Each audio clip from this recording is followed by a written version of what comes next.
Alright, looks like everything's in order, everybody. If anything else comes up, I will let you know. But anyway, everybody, welcome to the live stream. I am Tea and Toast with Ghost. I am Ghost, your host. But welcome to my live stream. This is a live question and answer stream as well as a reaction stream. And yes, I do live play games while I am on. So, if you have questions, please go ahead and put it into the comments. And I will reply and everything. And for those of you wondering about Discord and the like, yes, eventually, once I have enough of a following, that is in the future. But as of right now, until I get a larger following, sadly, the answer to that question is no.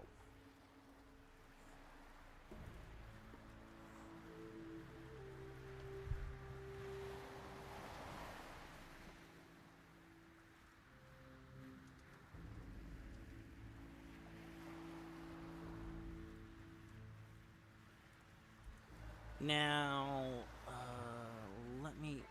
Now, for those of you who are wondering if you've never played this game before, that's what the barrier does to your character if you get too close to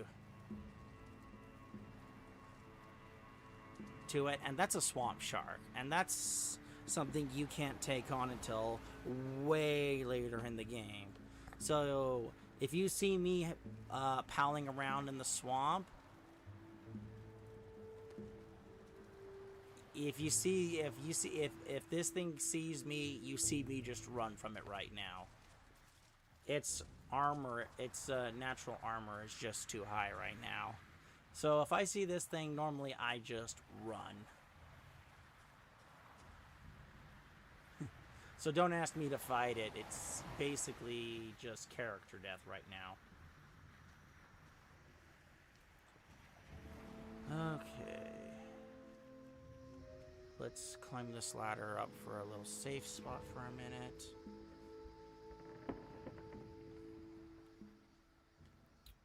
Okay.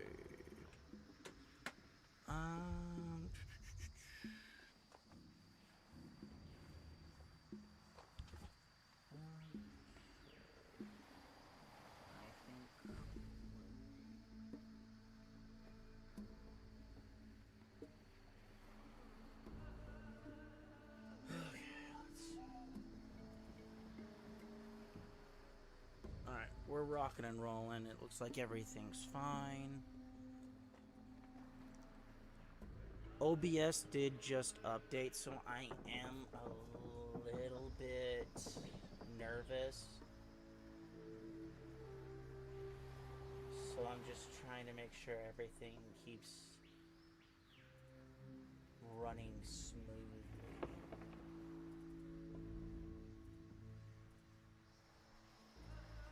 So I am a little nervous, I'm not gonna lie, folks. But it seems like everything's in order.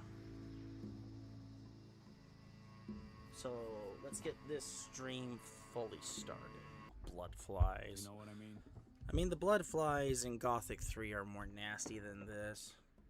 I took care of the blood fly. You actually did. Whoever would risk I took care of the blood flies off screen, folks. And fools are too dumb. Anyhow, here's the harvest. Oh, and if he bleeds, I did some of the stuff off screen. I need to pass. Not to cheat you guys out of anything. It's just I didn't want to take too long for everything. But anyway, let's start off, because this stream we're talking about toxic masculinity, and we're gonna start with she took the red pill reaction, and we're gonna start off with this video. No, I want you to define what toxic masculinity constitutes. Since we're going to define things so carefully, let's do it. Yeah, can someone help me here in the audience? Here's something that almost never happens in these kinds of debates. Someone walks up to one of the most Sadly, this is what happens at almost every major university. You get someone like Jordan Peterson or or who else? I mean, not Steven Crowder. Well, Steven Crowder doesn't really get much, he doesn't really get any more invites nowadays. At least I don't think he does in any way. Especially after what happened with his ex-wife and their divorce. Or Naran.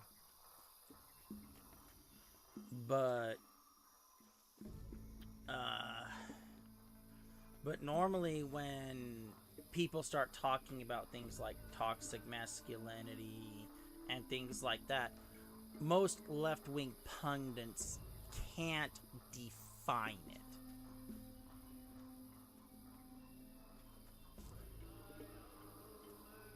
And also, left-wingers in general cannot define toxic masculinity.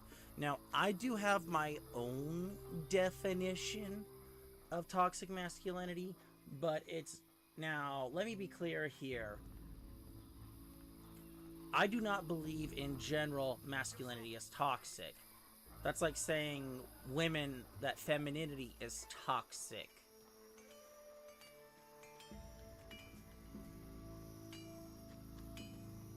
And personally, I think it's a divisive thing to say here. But that doesn't mean if you take take the worst attributes of things and take it to the extreme, it cannot become toxic. That's true of almost any ideology or any belief.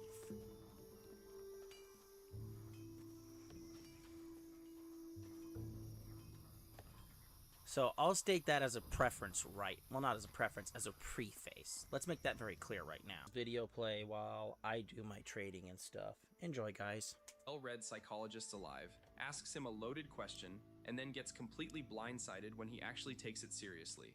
That's exactly what you're about to watch.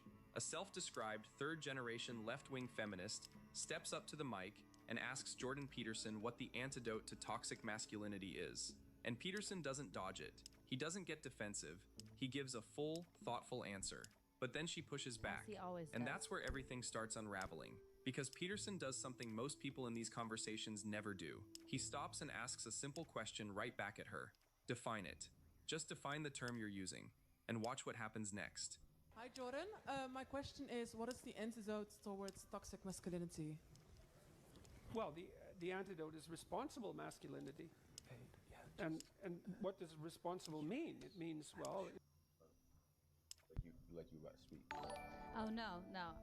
Because she went like this, like, okay. And it's like, yeah, but do you not understand what you just asked? Like, and that was an actual good answer back. I don't like, think well, that was me. and that was dinged. such I think a that was quick, her chat. Result. Or not result. A quick, well, not even response. A quick solution. Like, he was so fast with the solution, and he's like, but you don't even understand that. Like, what responsible masculinity does. But what's so crazy is that this word is just overused, like, and don't even know what it means. And this is why is she even there? Do you know who you're dealing with? Like, do you know who Jordan Peterson is? Like, I would be terrified to go up to him and speak to him, like, and because I don't know enough. That man is a genius. Like, what? For just $67, you can generate as many videos as you Ads. want. I You never have apologize, to worry everybody. about showing your If you're responsible, then you're trying to do what's honest first. So you're careful with your speech and your actions. You're careful with your speech in that you don't say things that you know to be false, and you're careful in your actions so that you don't have to lie about what you do. That's a good start. And then the next thing would be that you're capable of taking responsibility for yourself, at least, so that once you're an adult, no one else has to bend over backwards to ensure that you don't unduly suffer in the world. And so that's responsibility for yourself. And then if you get halfway good at that, well, then, you know, you might think about taking on the responsibility of a family and contributing to your community and doing all those things in a harmonious manner. And that's obviously the antidote to toxic masculinity, which is not a phrase I would generally use. I just think about it as, you know, what would you call it? I think sinful behavior is a much more accurate representation personally, but it's honesty and responsibility. And I do think about it as a function of harmony. I got that a lot from reading Jean Piaget, whose work was a psychological extension of Kant's categorical imperative. Because Kant believed that you should act in a manner such that if the way you acted became a universal, that would be beneficial. But Piaget formalized that very nicely, showing that one was an iterable form. Hit the wrong thing there, folks. But I'll summarize here. Piaget's work, if I'm remembering correctly,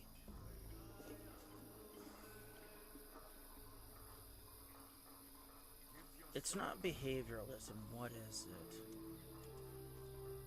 I'm trying to remember what Piaget's work was properly. Here, let me double check if it's what I'm thinking. Because if memory serves, it's John Piaget. Or Jean Piaget. Okay, now I know why Jean Piaget is familiar to me. I took a developmental psychology class at university, and a lot of and Jean Piaget is the one who came with the theory of cognitive development. And basically, it's the mental growth stages that people go through. Although he originally outlined 4 stages, they've technically added a 5th nowadays.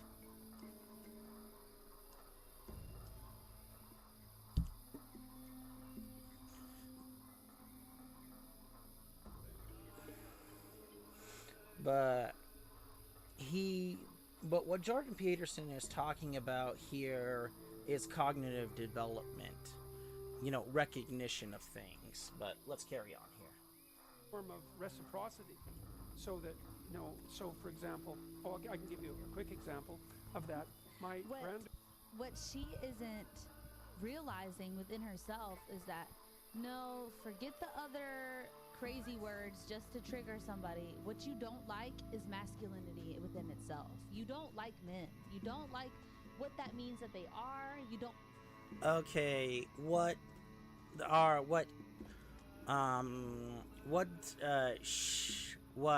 she took the red pill is talking about here is that these women in general, but anyway, the thing that she's getting here too is that these women do not like any form of masculinity, period. So any and all forms of masculinity will be considered toxic to them, even if it is, you know, the better part, even if it excuse me,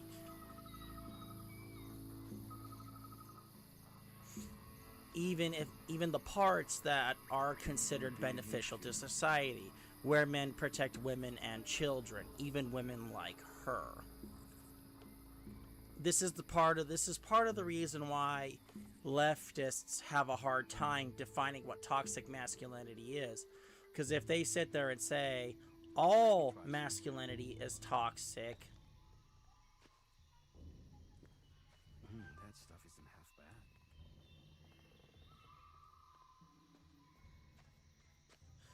then they basically open themselves up to the fact that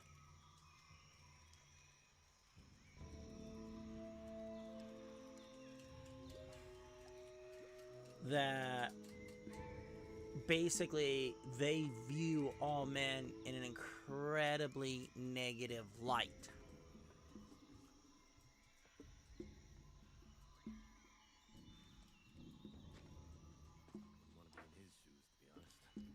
And there's nothing that men can do that will ever really put them in a positive light.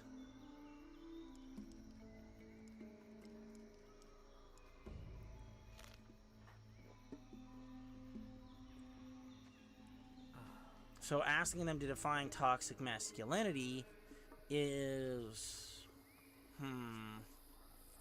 what is the word I want to say here? It's not an oxymoron, because an oxymoron would require... It's not funny. What is the word I'm looking for here? But the thing you have to remember here is that what Jordan Peterson wants from her and everything is that he wants her to tell him what actually is toxic and what isn't. That used to be handled very easily. And, you know, the problem is she can't sit there. Work out. Take it easy. And she can't say, and, you know, some of these people are dumb. I can fully say that out loud. Because they can't, because what happens when they sit there and say, you know, we actively hate. Yeah, was I thirsty? Just do it. Let me try some too. Men, or we do this or we do that, you know, they, piece of the pop. Oh.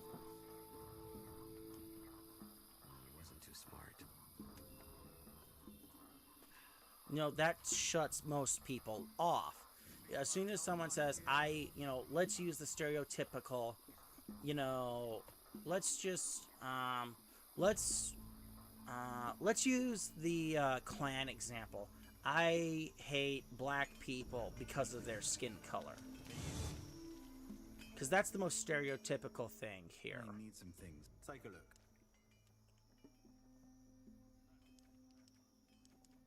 And, you know, from the clan's perspective, you know, they're also unevolved. I better not finish that last thing. I don't want to get in too much trouble here. Because, to be honest, that's the clan's opinion, not mine. Because that's not what I honestly think.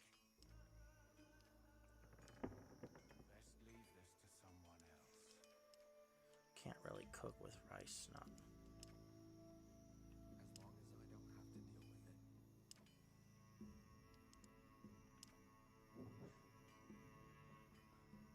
But the I can do stuff with the booze and stuff. Do you think how differently this would have unfolded back then? Yeah. A careless tongue can be quite dangerous.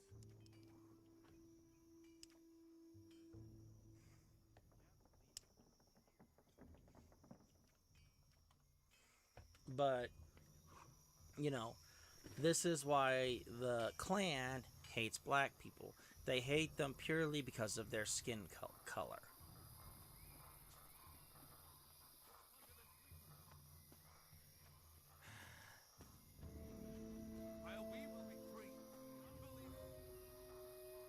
So, keeping that in mind here, if you sit there and say, I hate men because they are men, and it's like, so when you sit there and say that, you know, ask it, you know, this is where most rational people sit there or ask one question.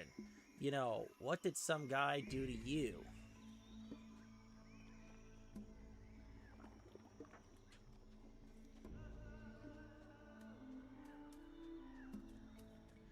And, you know, there's the stereotype that a lot of women like this came from.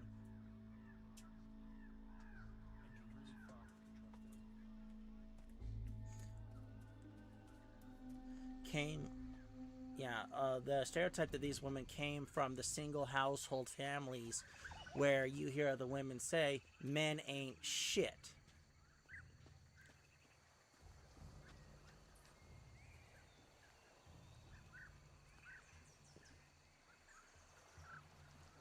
And that most men are useless, they don't do anything right, they're this, they're that, blah, blah, blah, blah, blah, blah, blah, blah, blah.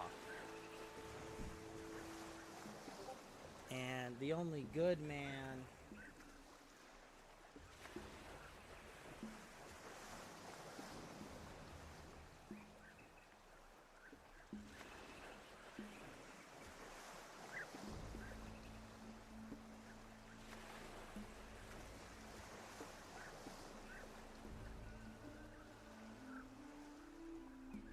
So, this is kind of the thing that we need to understand about some of these people.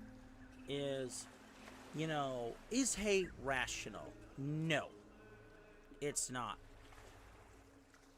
Can we hate actions? Sure. Why's that? Because only a freshie would go around shaking hands. Though, I'm Theron, loyal follower of the Holy Sleeper. Or something like that. But can we hate people just on their skin color? No. But the thing that these people won't acknowledge is that they hate men for being men. And if they say this out loud... What are you doing all the way out here? Taking a breather. I'm off duty for a bit. And if they say that out loud, they get the same treatment as people who hate the clan for hating people because they're not the right ethnicity. Although forgetting... Where's that other spot? Up the cliff.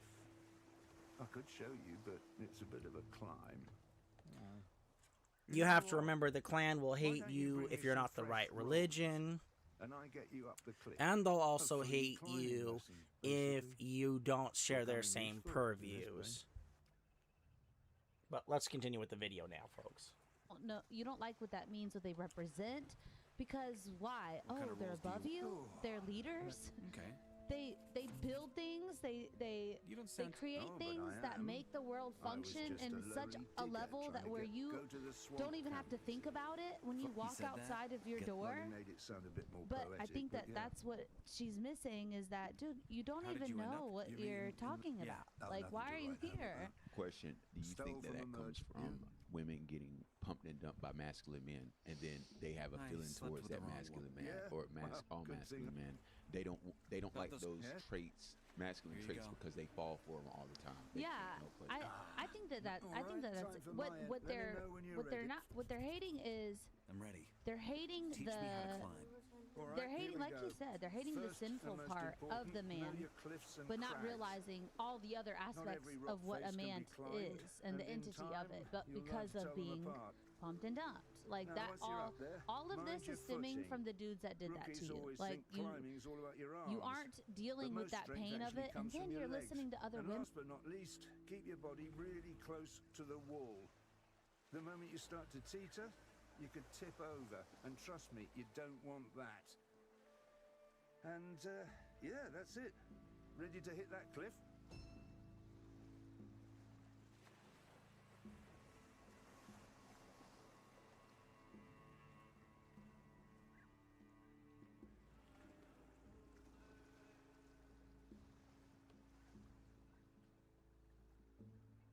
Let's go. Great.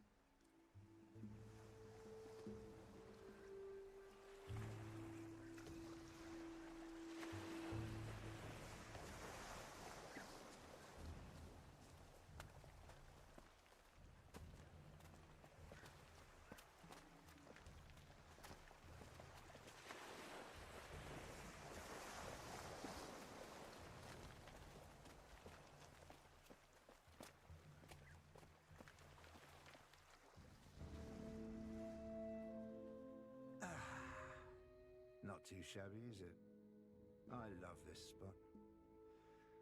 Makes me forget I'll probably spend the rest of my days under that blasted blue dome. Here, have one. Thanks. You really think you're stuck here? For good? Don't you? But let's keep going here, folks.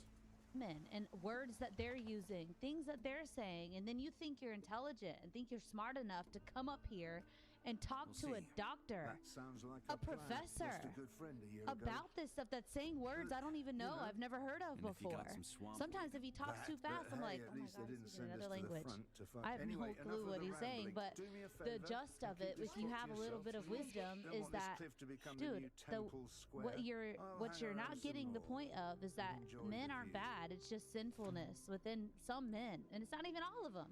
But you're so busy wrapping them all up into one that you can't even heal that within yourself. And you're coming up here talking to a doctor like you know what you're talking about. That's crazy. You look crazy. You look stupid. You look dumb. Like you look really.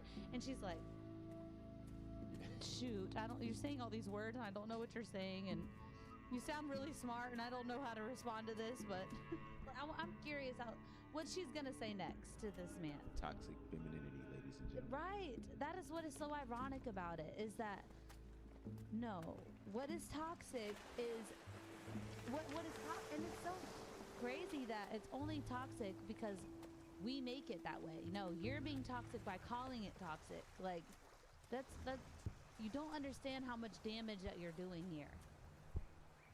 Daughter, who's now 15 months old, has discovered a new game, and it's a Piagetian game, a developmental game, and she discovered this by watching, but also on her own, and partly because it's a very deep part of human nature. So she has this little wooden spoon, and her game is you sit with her at the table, and her game is she gives you the spoon, and then you take it, and then you give it back, and then she's all happy about that, and then she gives the spoon to the person who's sitting beside her, and then they give it back to her, and she's very happy about that. And so it's an amazing game because she's learned to give up something, to let go of something that she wants, and to trust someone else to return it to her, and that's what she's playing with. And then you can play with that game. It's quite fun. So, and you have to pay careful attention to her and watch how she's manifesting her emotions. And so maybe what you do is you take the spoon and you hide it under your hand.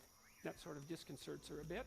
Then you show it to her, and pick it up and give it to her, and she's happy about that because what she sees is that the principle of reciprocity can maintain itself across a set of transformations, and that's really exciting to her. Or you can give her the spoon, and she can give it back to you, and then she can reach for it, and you can pull it away a quarter of an inch. And that sort of disconcerts her, and then she'll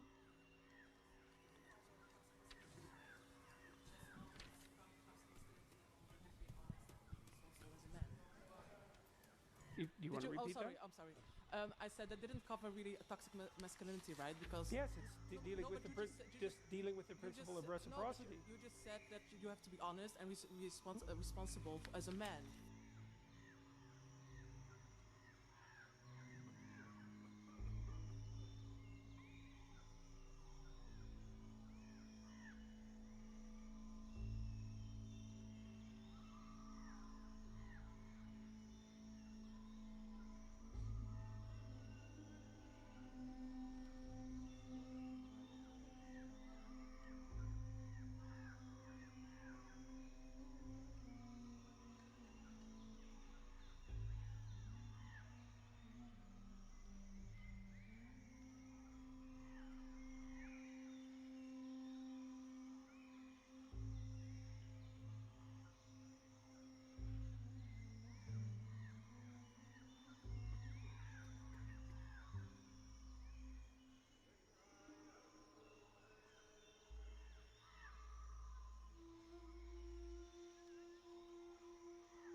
Sorry about that, folks. I was a bit indisposed here. Why do I have my weapon drawn?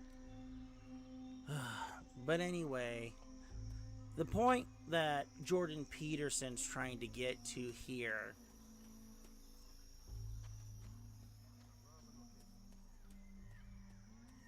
the point that Jordan Peterson is trying to make here is that the way that these people are reacting and responding to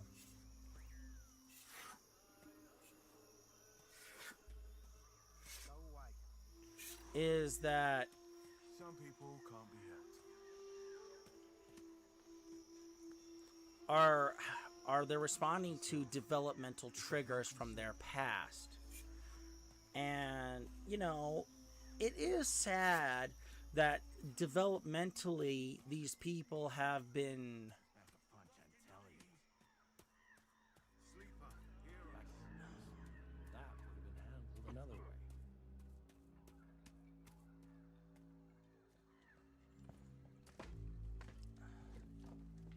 basically been developmentally trained to dislike about half of the whole population on the planet.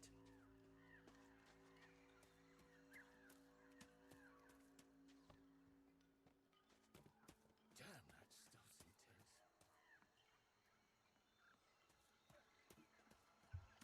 intense. So, I mean, yeah, I do understand here. But the thing that these people keep dodging, and yes, she's dodging too. I mean, it's arguable that Jordan Peterson isn't being concise with his explanation. You know, you could say he is dancing around what her question is.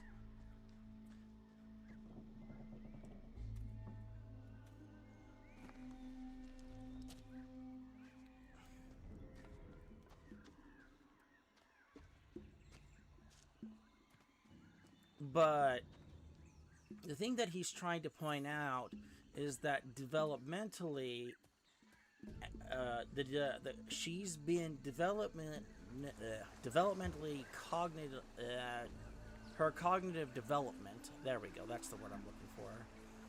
To view men a certain way, and she needs to recognize that first. Because if she can recognize that, then she could sit there and say, okay, well, if this, because if she can sit there and say, this is my bias, then what is truly toxic here?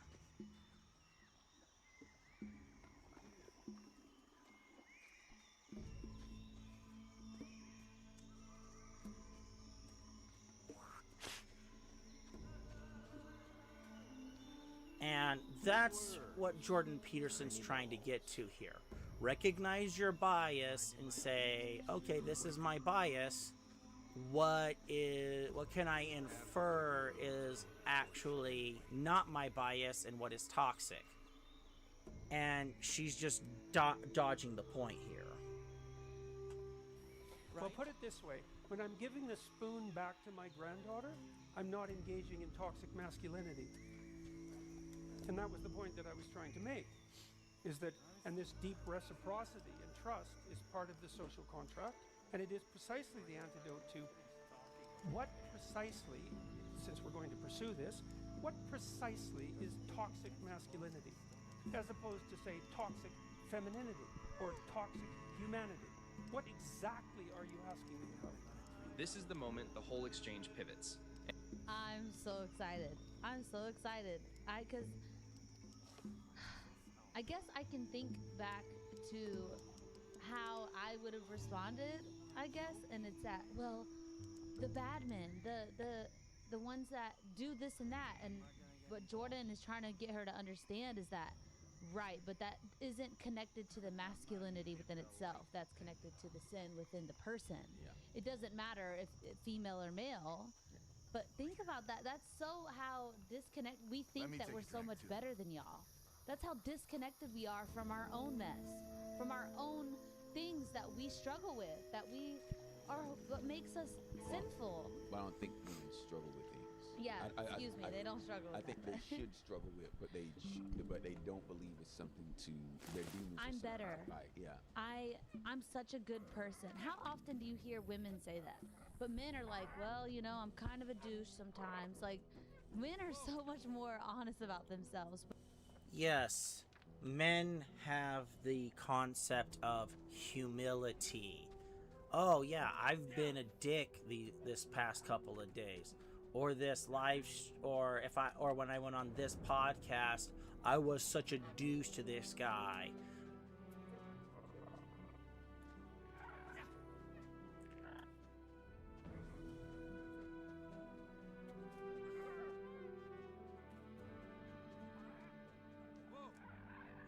I mean, if you want an example out of this from a video game, think of Mortal Kombat 11 before the most recent game came out, where the younger Johnny Cage, the younger what was it?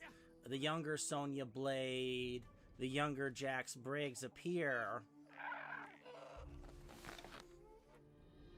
And older Johnny Cage is a bit frustrated by his younger self.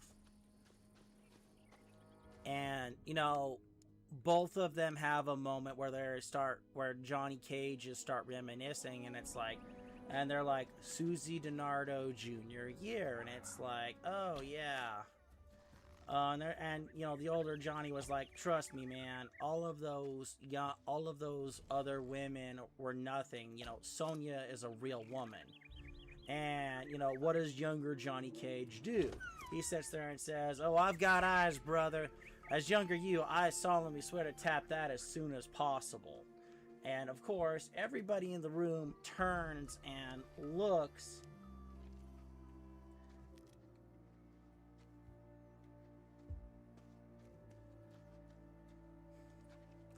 And, you know, older Johnny Cage just looks down at the floor, and it's just like, I can't believe my younger self just said that. And what does he do? He grabs his younger self literally by the ear and says, out now, and drags his younger self out of their command center room. Just yanks.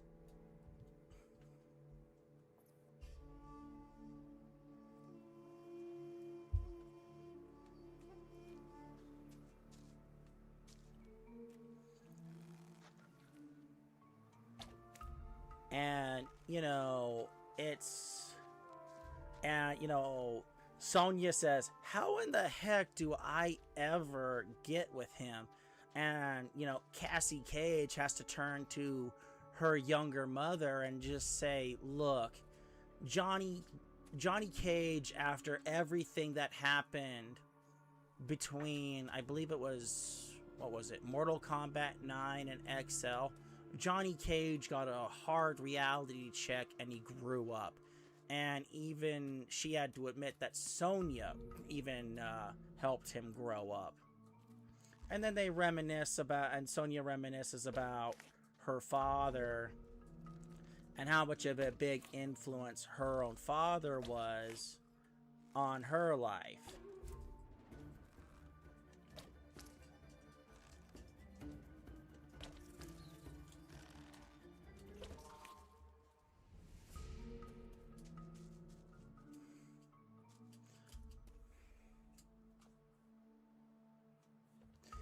And, you know,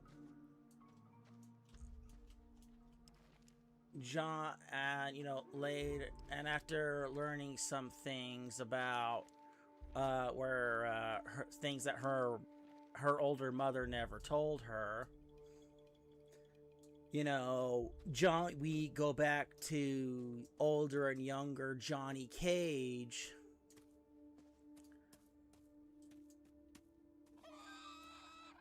So we go back to the Cages and you know,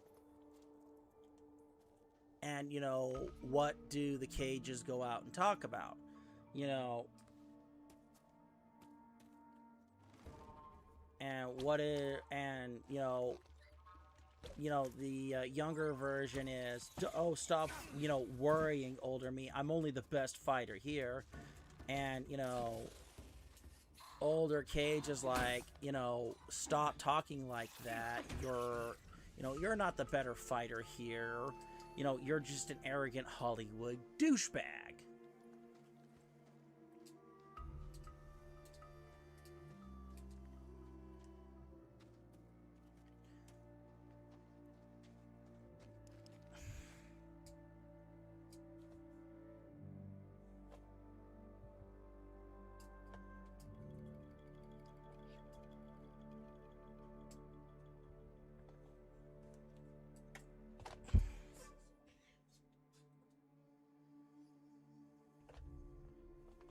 So it's very much, and Johnny's really getting fed up with dealing with his younger self.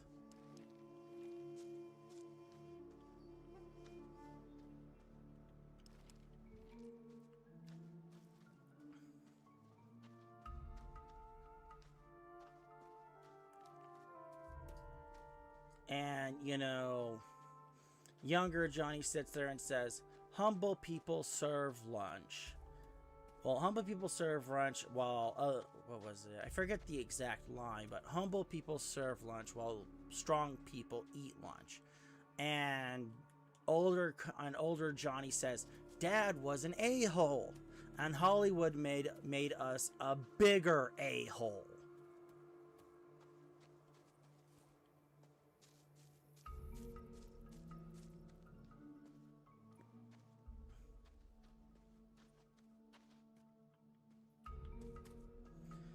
And then, this is where the younger Johnny Cage goes in for the fight, and then older Johnny Cage whips his butt. And after older Cage whips his butt, on the ground, what does he say? You just got your ass beat by an old man.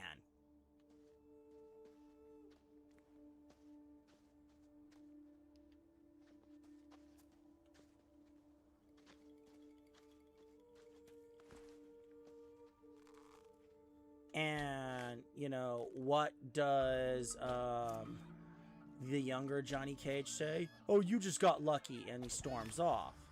But it wasn't luck.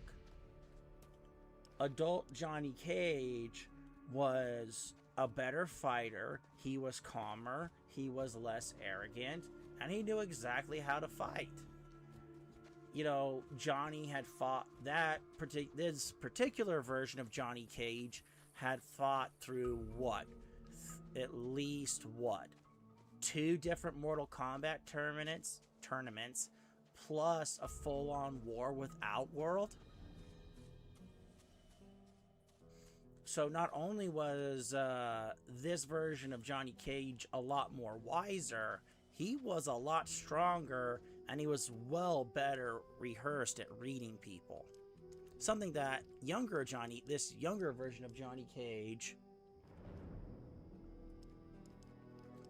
and, he promptly beat his younger self's butt.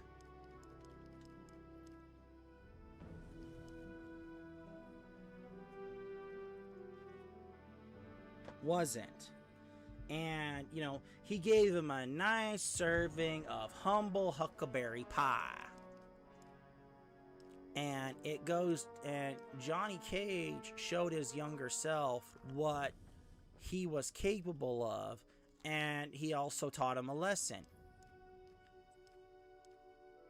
And he showed him that you just got your ass handed to you by an old man. How does that make you feel? And what was his reaction? Oh, you got lucky. It wasn't luck. And Johnny and younger Johnny Cage knew it.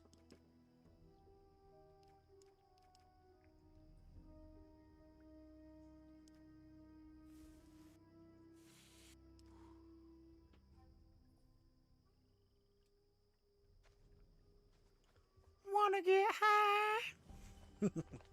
Oh, the green novice trick actually still works in this game? Holy cow, it does. For those of you who don't know, when you first smoke that joint, that first roll of Green Novice, it actually permanently increases your mana. I didn't know. I thought they removed that. Didn't know that. But anyway, I'm going to let this video continue. Sorry about that. But that's what is so beautiful about a man, and it teaching you to be that way. Like, you know what? Like, it's okay to own that, because how can you work on that if you don't know that that's your issue? That's just logic. That's wisdom. Like, just that's the only way you can work on something is if you know that you have a problem.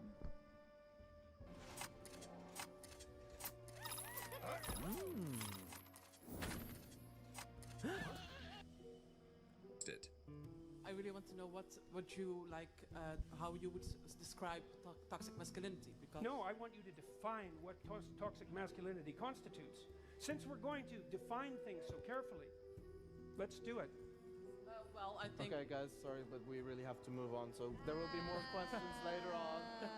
There will be a lot of opportunities. No, but right? How let's- convenient. if you Let me guess, they're on her side?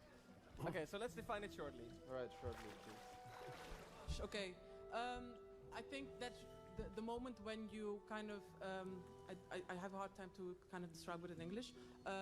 Let's say, gosh, Now you blaming it on the English. Oh, that you Lord. kind of go over a boundary that kind of neglects the freedom of the opposite, well, gender or whatsoever. So that's toxic masculinity, and that you kind of have. But this that would also be toxic femininity. Well, may I like finish my sentence? Sure. Please? Thank you.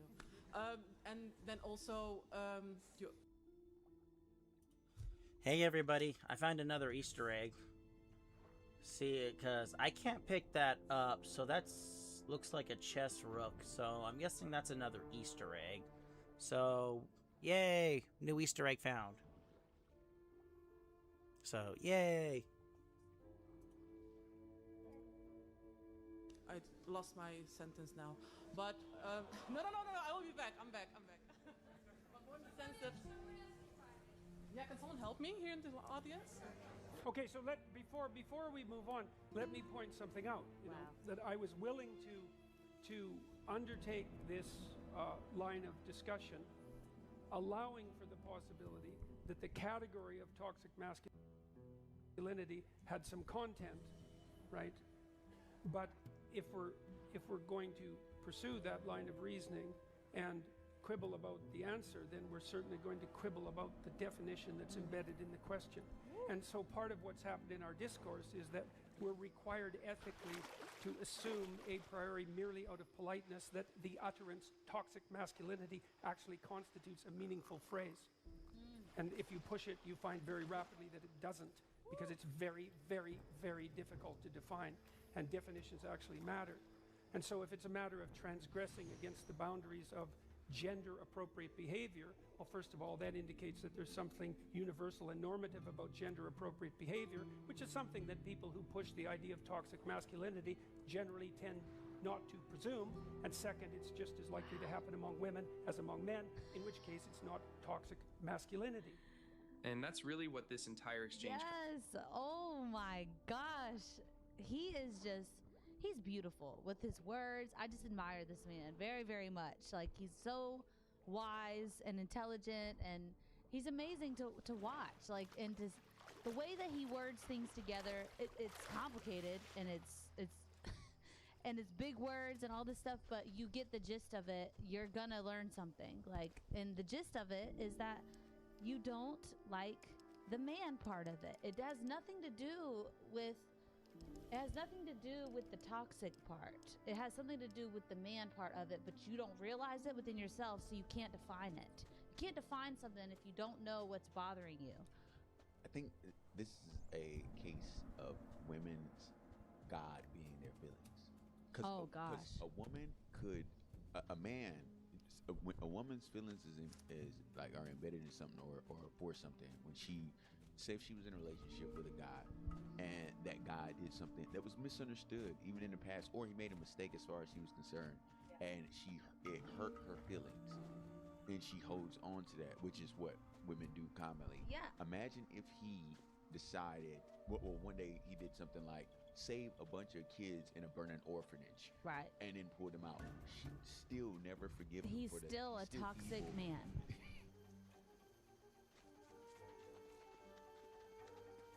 That's the point that Jordan Peterson, boom, right there. That's the point that Jordan Peterson was making through cognitive development. If a woman develops an incredibly negative viewpoint of men through feelings, those feelings are reinforced, and they're pointed out this through almost every opportunity. There is no positive feeling, there's no positive emotions, there's no positive nothing. This is so the thing here is there's more than likely no such thing as toxic masculinity, because most women who say toxic masculinity is real, you know, we have to ask one basic question. Is it all men to you, or do you not have your biases? Oh, FYI, this wasn't in the original game right here. I'll only show this briefly.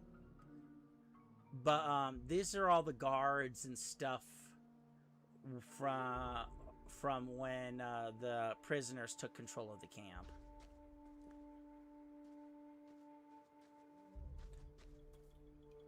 But anyway, as I was saying, the women who say toxic masculinity is real, what are their biases?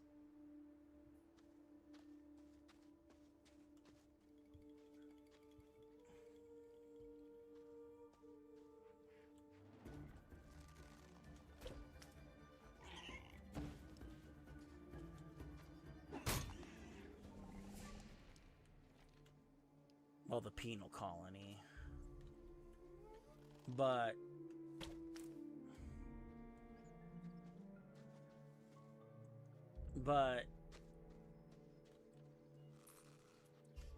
and you know, they have no positive feelings about men. They have nothing good to say about men. And a man could sacrifice everything. He could be the greatest hero. You know, he could be one of my Marine brothers who dragged, you know, so many people's lives from a burning Humvee and things like that. And, you know, he's still going to be toxic to them.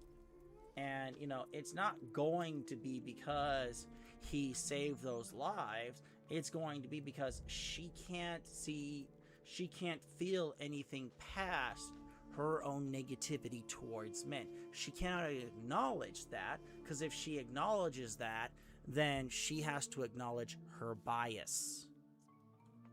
And that is actually the really big problem here when it comes to toxic masculinity.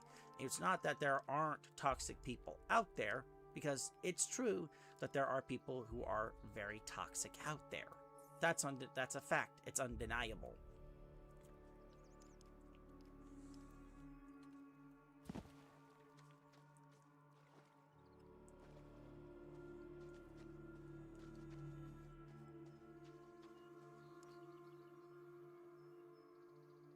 And if you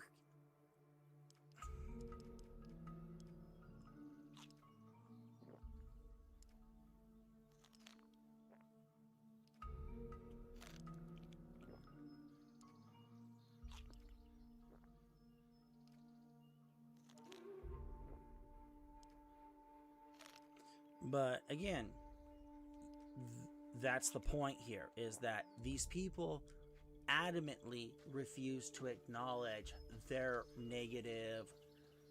own negative viewpoint. Because if they acknowledge their negative viewpoint, well, then what's the problem? Well, here's the problem. They can't give us a rational argument. They can't give a valid reason for saying this is toxic. They cannot. I mean, here's the example here. We can sit here and say a woman who's really nasty towards her ex-husband who cheated on her, well, he cheated on her. And, she's angry, she's hurt, it's understandable.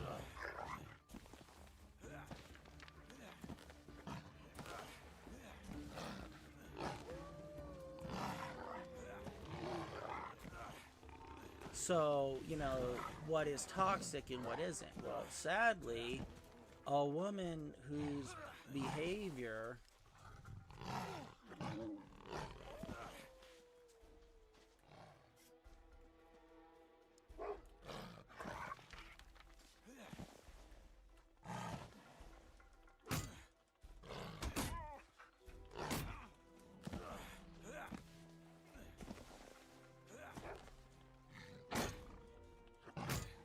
it's understandable that she's hurt, she's upset, and she's angry. Now, is it healthy for her to hold on to that anger for years? Absolutely not.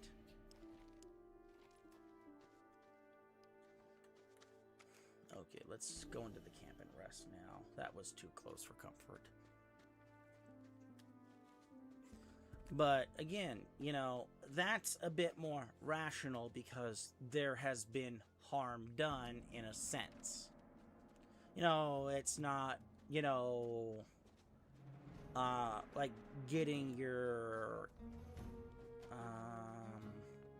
it's not like you're getting cold clocked in the face here and you're angry and hurt about that, but the point still stands.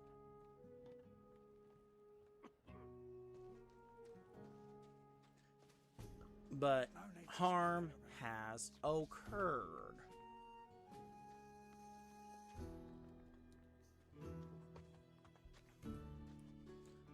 But in this sense, it's you're taught this way. Not that something bad happened to you, or possibly something did happen to you, and that situation was never addressed. He still will not ever live down this thing he did to me, though.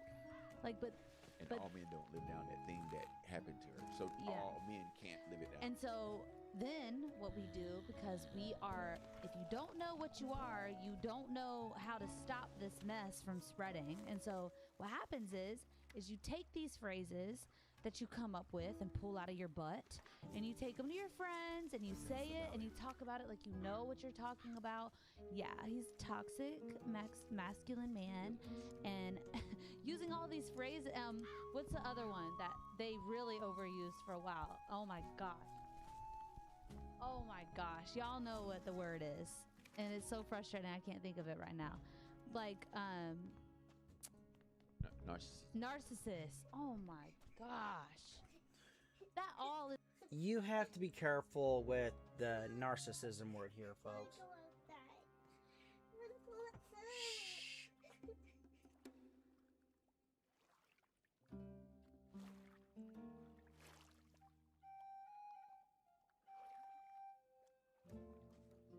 Hey, you. You said I can have as much stew as I want, right? Sure did. Yeah.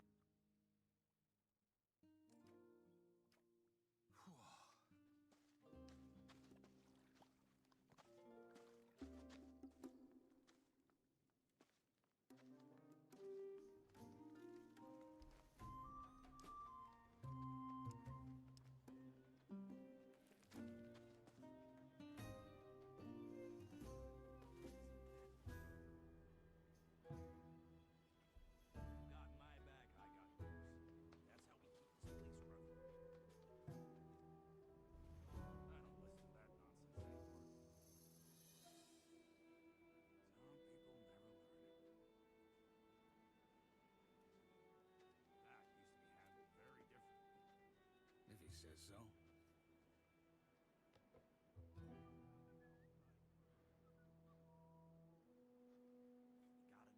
But anyway, as I was saying, we have to be careful with the narcissist word here, because frankly, the word is grossly back, I got yours. overused. And I know that there are people who are going to say, well, how is it grossly overused? And it's... The idea here is concept creep. But more or less... That's really not my problem. Always the same old story.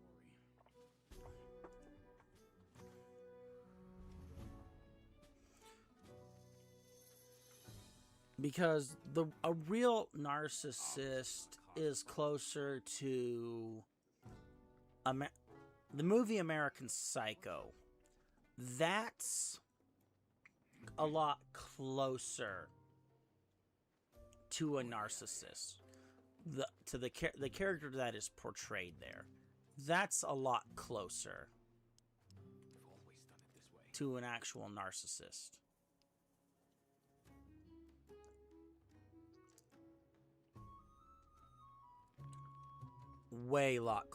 Heck of a lot closer. Because he can't stand the fact that people have better things than him. He can't stand the fact that someone's more right and they're laughing in his face. You know, that's real narcissism. A guy who stands up to you is not a narcissist. A guy who calls you out is not a narcissist. A guy who walks away from you because he can't stand being around you anymore is not a narcissist. We getting the point here, folks? That is not narcissism. I mean, the way that this woman is acting here, that's a bit closer to narcissism, but it's not quite there. It's because of women just blabbing and not knowing what the heck they're talking about. What's the other one that they call Charlie Kirk? And they don't know what the heck. I don't know what it means either, really, but be honest about that. Stop using words you don't know. Like, and stop putting it on people that don't deserve it. That is wrong. That is toxic. That, ironically, is what is making the world a harder place to live in, because you're using these phrases that you have. That's why he said definition is important. But we don't understand that because we're too busy blabbing amongst women, being like, oh, wow, that sounded smart, girl. I like that word. Let me use it, too. That's crazy. You don't know what it is. Stop using it. Stop talking amongst each other if you don't really know what you're talking about. For real. That's, ironically, the toxic part of all of this is that we get amongst other women and we discuss things and gossip how women do, and we make things worse because you're creating things that aren't necessarily the truth. It's not real. It's based off of feelings, like my husband said. But God bless y'all. Let me know what you think in the comments about a...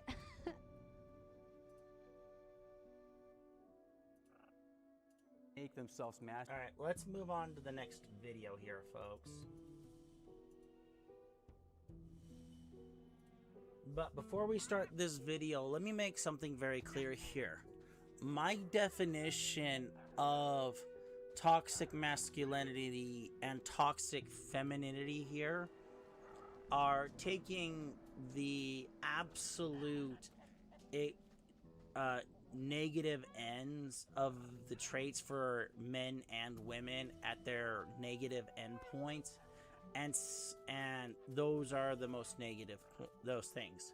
For women, you know, we could sit there and say it's the catty behavior taken up to the extreme. So that would be, you know, the women who sit there and gossip about almost everything that they know and hear about, and they treat people very poorly. Now, this goes for both men and women. It's the litmus test. How do they treat the wait staff? If the person's black, do they sit there and say, oh, the N-word or whatever kind of racial slur? That's your litmus test for toxicity there. Is this person a bad person to a degree? Or do they have toxic behaviors?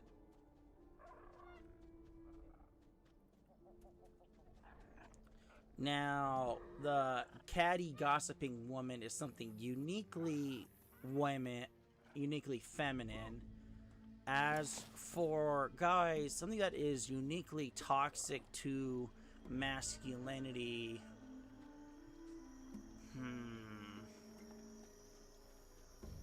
Emotional manipulation goes for both men and women. If a guy has actually spent the time investing in it,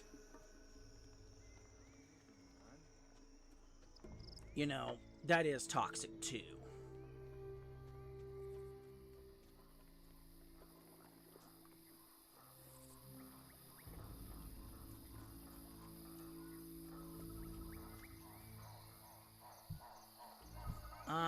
I mean, gang culture's pretty close.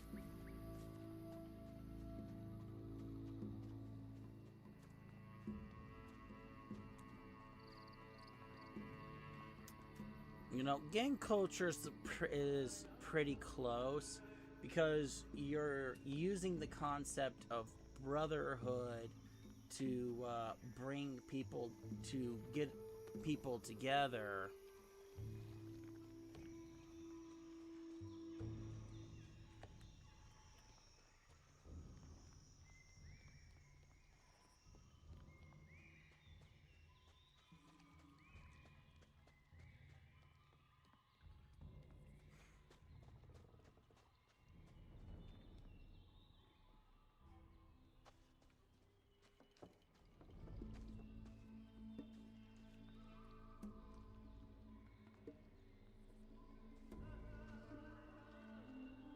But you're using it to do things and control people. Instead of using brotherhood to build people up, you're using it for control. You're not using it to elevate.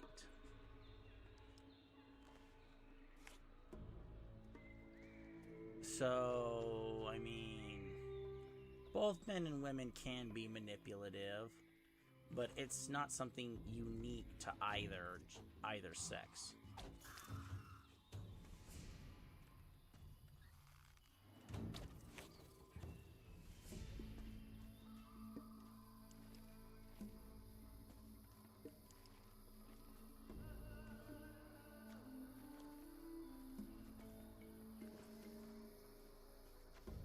So there's kind of my baseline there for everybody. But let's move on with this next video here. This one's over an hour, so let's let it rip. These norms that are uprooted from old times, you know, it's like, oh, there's a reason that they were there. It took 100 years for women to get to this point, and you damn sure better respect that. Feeling like you can't ask for that help is part of toxic masculinity in itself. Welcome to Counterpoint. I'm the host, Ryan. In this episode, our guests on both sides aim for equality, but do their pursuits for it clash? That's what the men on this side of me and the women on this side of me will discuss today and uncover, along with so much more. Toxic masculinity is a real thing. We'll start by having the agreeing people come up now.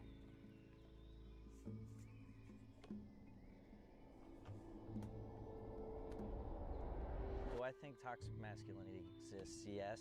I don't think every guy has it, obviously. Growing up as a guy, we are kind of taught to be a certain way. Every guy has to like be strong and like sports and drink beer and like no, we don't need to do that. We can enjoy things that are not masculine. For an example, I like candles. You know what I mean? Like somebody will come into my apartment and be like, "Oh, that's..." What is wrong with liking a smell?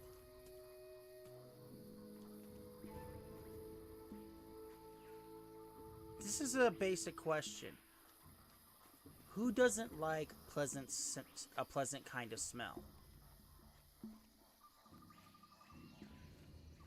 I mean, who doesn't like the smell of real lavender?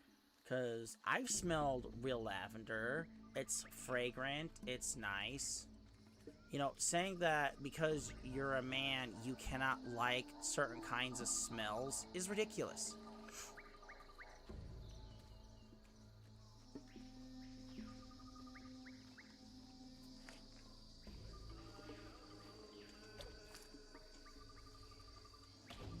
You I love the smell of fresh baked bread.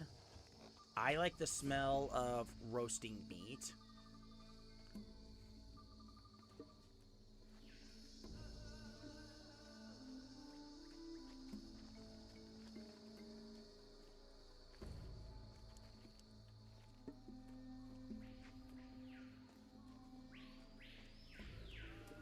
So I'm saying, this is already off at a terrible start, in my opinion.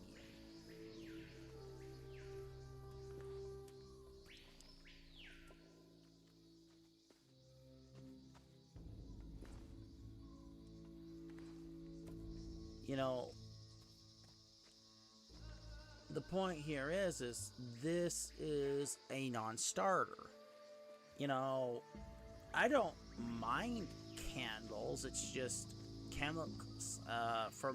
For my palate, scented candles are too chemical.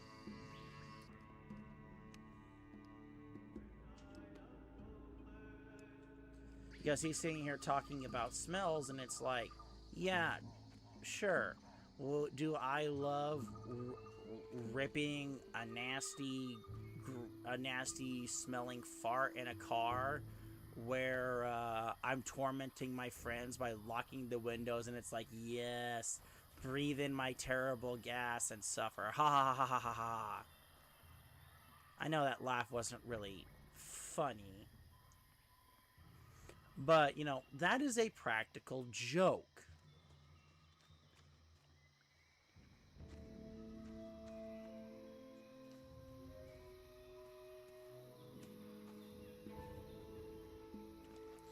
But that's a prank, and it's meant to be funny.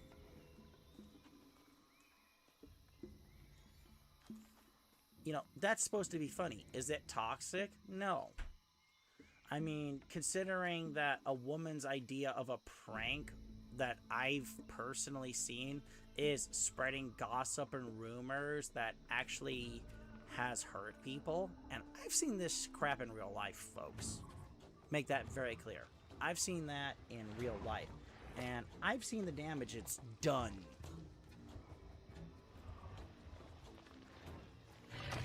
Woo! Tried to take a chunk out of me.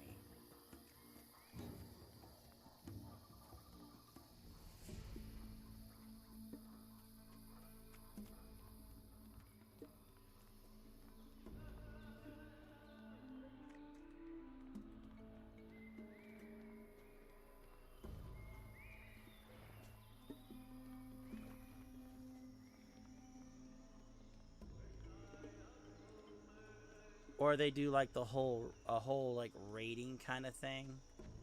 Like, this guy's a 5, this guy's an 8, whatever. I've heard of the women who do this, and the greatest irony is when it happens to them, oh, it's the end of the bloody damn world.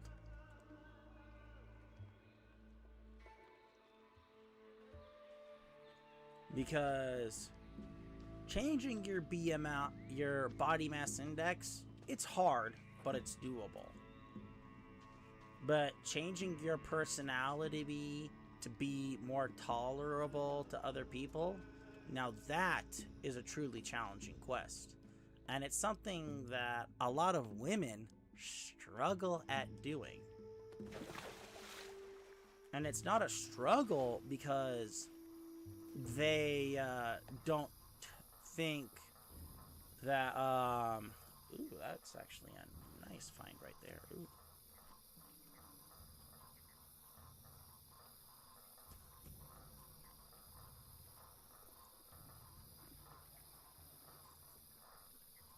When you don't think you do anything wrong or have done nothing wrong, that's actually something that I've heard and seen a lot of women struggle with.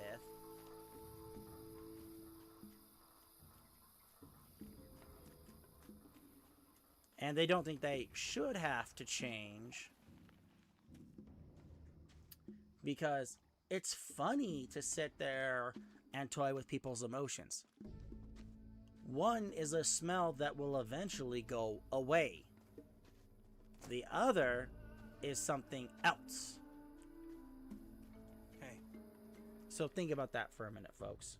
That's gay. It's like, no, it's not. It's a fucking wood-scented candle. What do you doing mean? all the way out here? But Well, yeah. I've given you permission to I speak guess to me. that's kind of where Sorry. I'm coming from on the point. Do not I speak to me. think toxic masculinity Anyway. is overused as a phrase, You would but have it's joined totally a those thing. I loons. think there's these Come to guys think of trying it, to like we could travel prove that they're together, couldn't macho and prove that they are just strong and buff, and then they overcompensate for their insecurities, and it comes across way too aggressive, and it just rubs people the wrong way. I agree with what both of you guys have said so far. I think you've done a really good job offering definitions as far as what it looks like.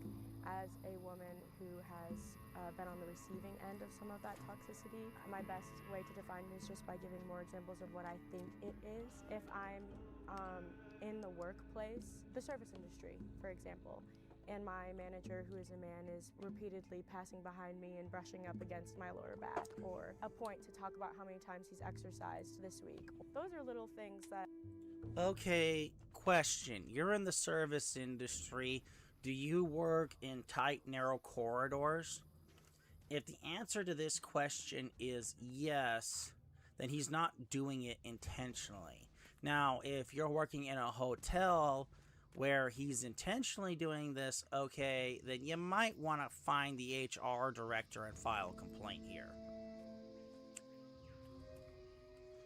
But if you're working in a restaurant where there's narrow service corridors, or wherever this is taking place, you know, sometimes you cannot control where your hands are going, especially if he's running back and forth managing different customer complaints or different issues. Because if you're busy running back and forth managing things, do you care where your hands are? I mean, you're going to keep them at wherever neutral is for you, absolutely. But you know, she's sitting here saying, oh, he's putting this here, he's putting that there.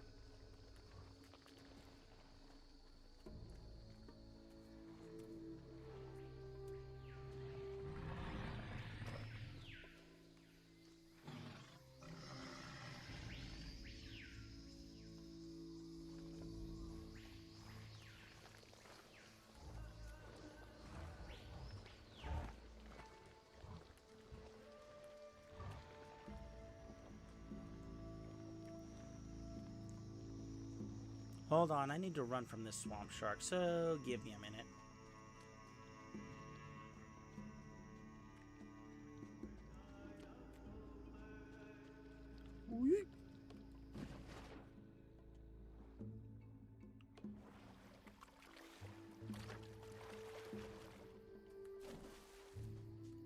Must run faster.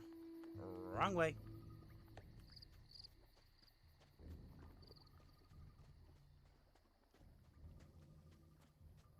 I got the book that I was after, and that's all that matters.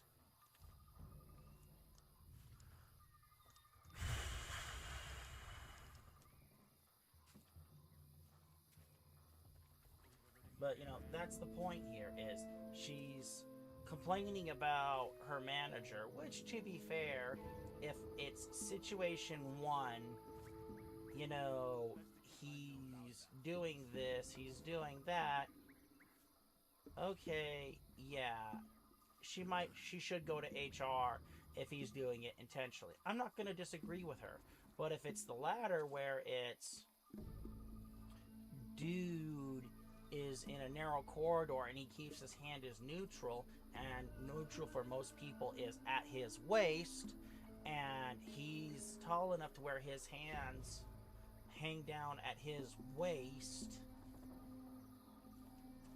and all that jazz, then she's basically complaining about someone who doesn't keep his hands in his pockets, basically. And it's called what? Is he not allowed to have his hands out? You know, it's just complain. What's next? He looked at her. You know, this is the problem with this kind of thing. Because if you give them more breathing room, what do they complain about next?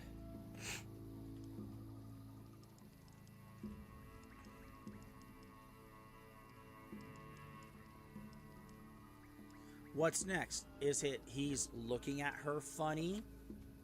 Come on. If you just keep letting, if there's no pushback here, if there's never any pushback, period,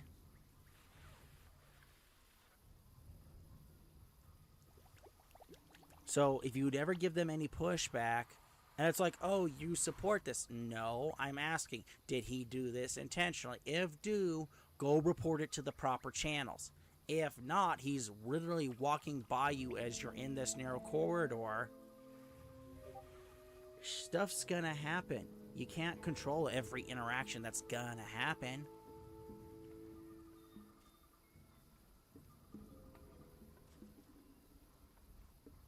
So I'm just saying, if he's doing it intentionally, go report it.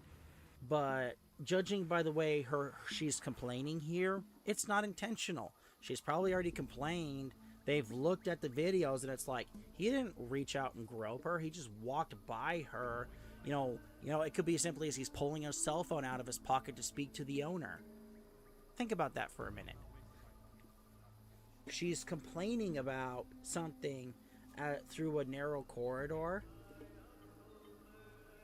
I mean, women like this would not last in a situation where military men are forced to press together because a drill instructor wants to see what they can get you to do, where they're just basically having you line up and just press into each other for fun. I've seen drill instructors do it, and they do it. You think these people are going to last? Well, it was just guys. What, you think I wasn't uncomfortable being pressed into the guy in front of me while the guy in back of me is pressed in front of me, is being pressed into me too? It's not comfortable. Come on. Kind of add up as a woman who has experienced toxic masculinity that is rather frustrating. And I think the overcompensation, like you spoke to, is just really unnecessary. Like, can we have a conversation without the macho persona coming out? Because at the end of the day, I see people as people. When I look at a man, I don't see a man first. You know, I see a person. So you don't have to prove to me that you're a man, or whatever the case may be, you know? I think I agree with you most, actually, on what toxic masculinity is, but I would even go a step further and say that I think some men are just so afraid to be feminine or seen as feminine that they go above and beyond. Like, they have to show off to their boys, you know, like, I'm a man, I can do this, I can, you know. An example of that from my personal life is I dated a guy and I was really into skincare, right? I think it's important to take care of yourself. He would not. No skincare, like, would not. My little drops or my face masks with me. Skincare's for everybody, but you correlate it so much with a woman that you're just refusing to take care of yourself altogether. Like, that just doesn't make sense to me, you know? And I think maybe that's an extreme example, but I think it's one that's common. Toxic masculinity, I think, is sometimes the root of the problem with, when you think of like school shooters or really people who are getting into fights at school that may lead. Wrong. Unless they're absolutely crazy, which in some cases they are, it's people who get fed up being treated like crap.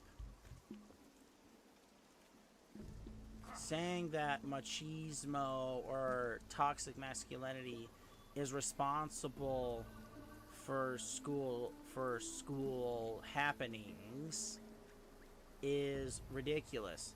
That's like them blaming Columbine on Doom. Because the original Columbine guys loved playing the original Doom on computer with MS-DOS. Yet when they actually came to the investigation and found out that the guys were bullied and the schools and the school administration basically did nothing, and boys will be boys. And, you know, they didn't do anything. Then once the two guys got fed up being treated like crap and nobody was helping them, nobody was doing anything, all of a sudden it's like, well, no one's helping us, no one's doing anything. Both sets of our parents are useless. We don't got any choice. You know what?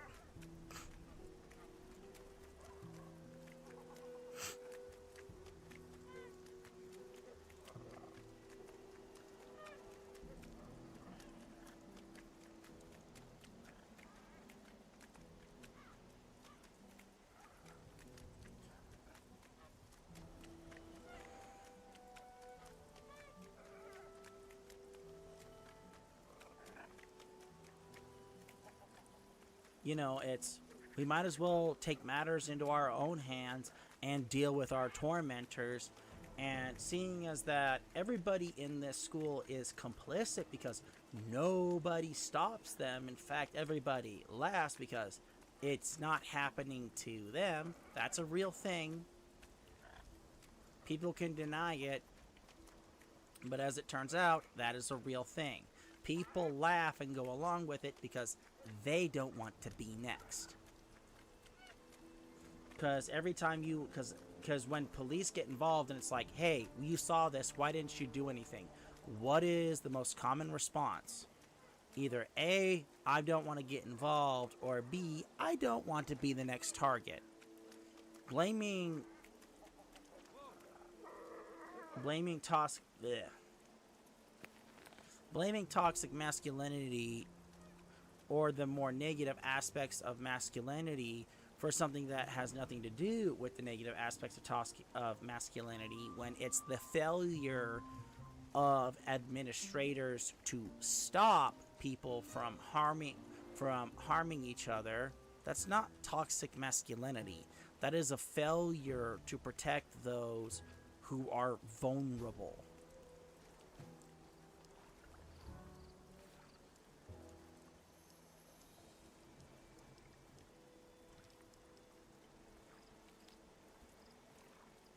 But let's continue here.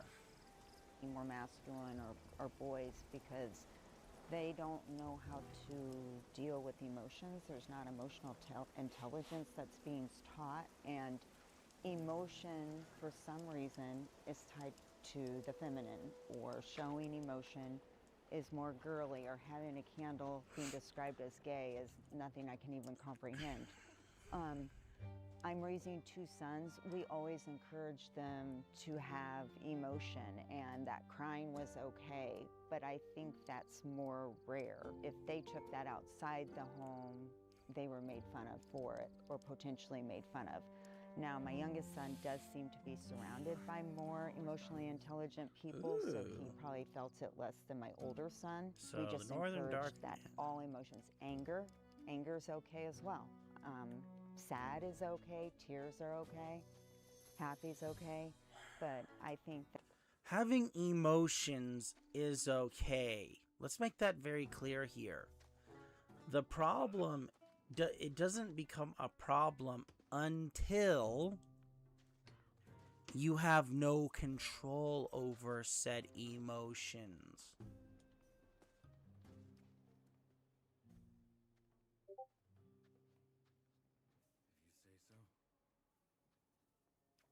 That guy won't ever show up here. I'll remember this.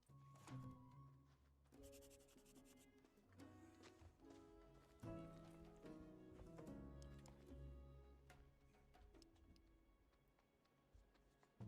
is this?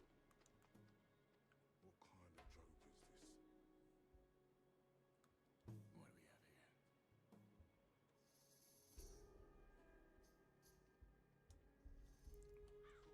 So let's make that very clear here. No one shames a man for having emotion.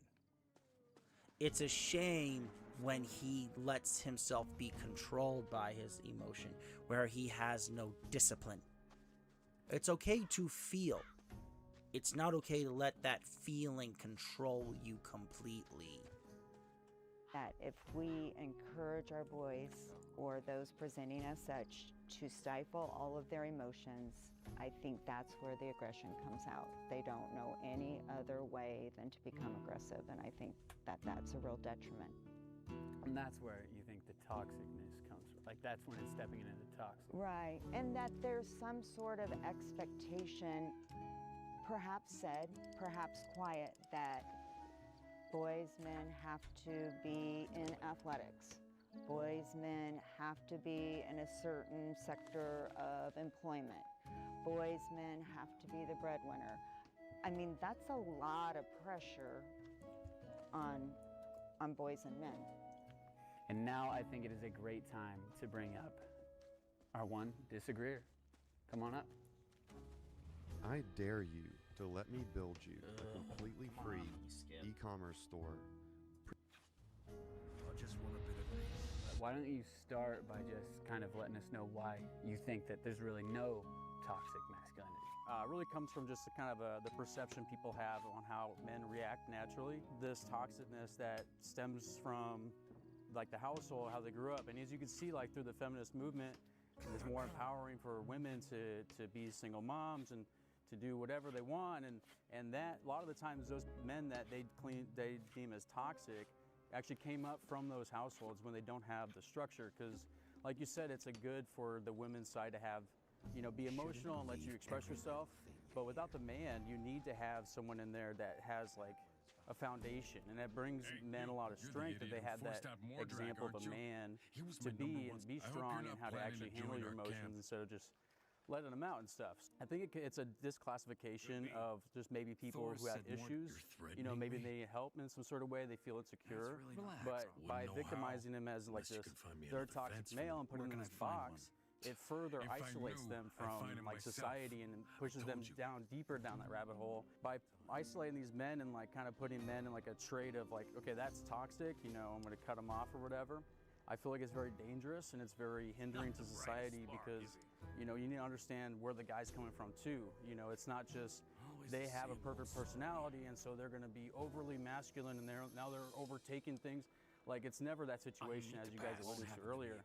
It's more of like they need help. Be cool. Maybe they're trying to talk to you. Maybe they're trying to have some sort of conversation, but it comes off a certain way. And since society is labeling that, they get labeled as a toxic person and it's hurting them as a whole, and it's not helpful at all. So you're saying like the label itself is what's continuing to allow men to be toxic, if that is a thing. Like what it's being seen as is toxic, right? Like, yeah, because it's basically just writing them off, like, oh, you're toxic, so like you're it's like a thing too. It's like, oh well, you're gonna label me that. Okay, maybe I might actually go full in and be that 100%.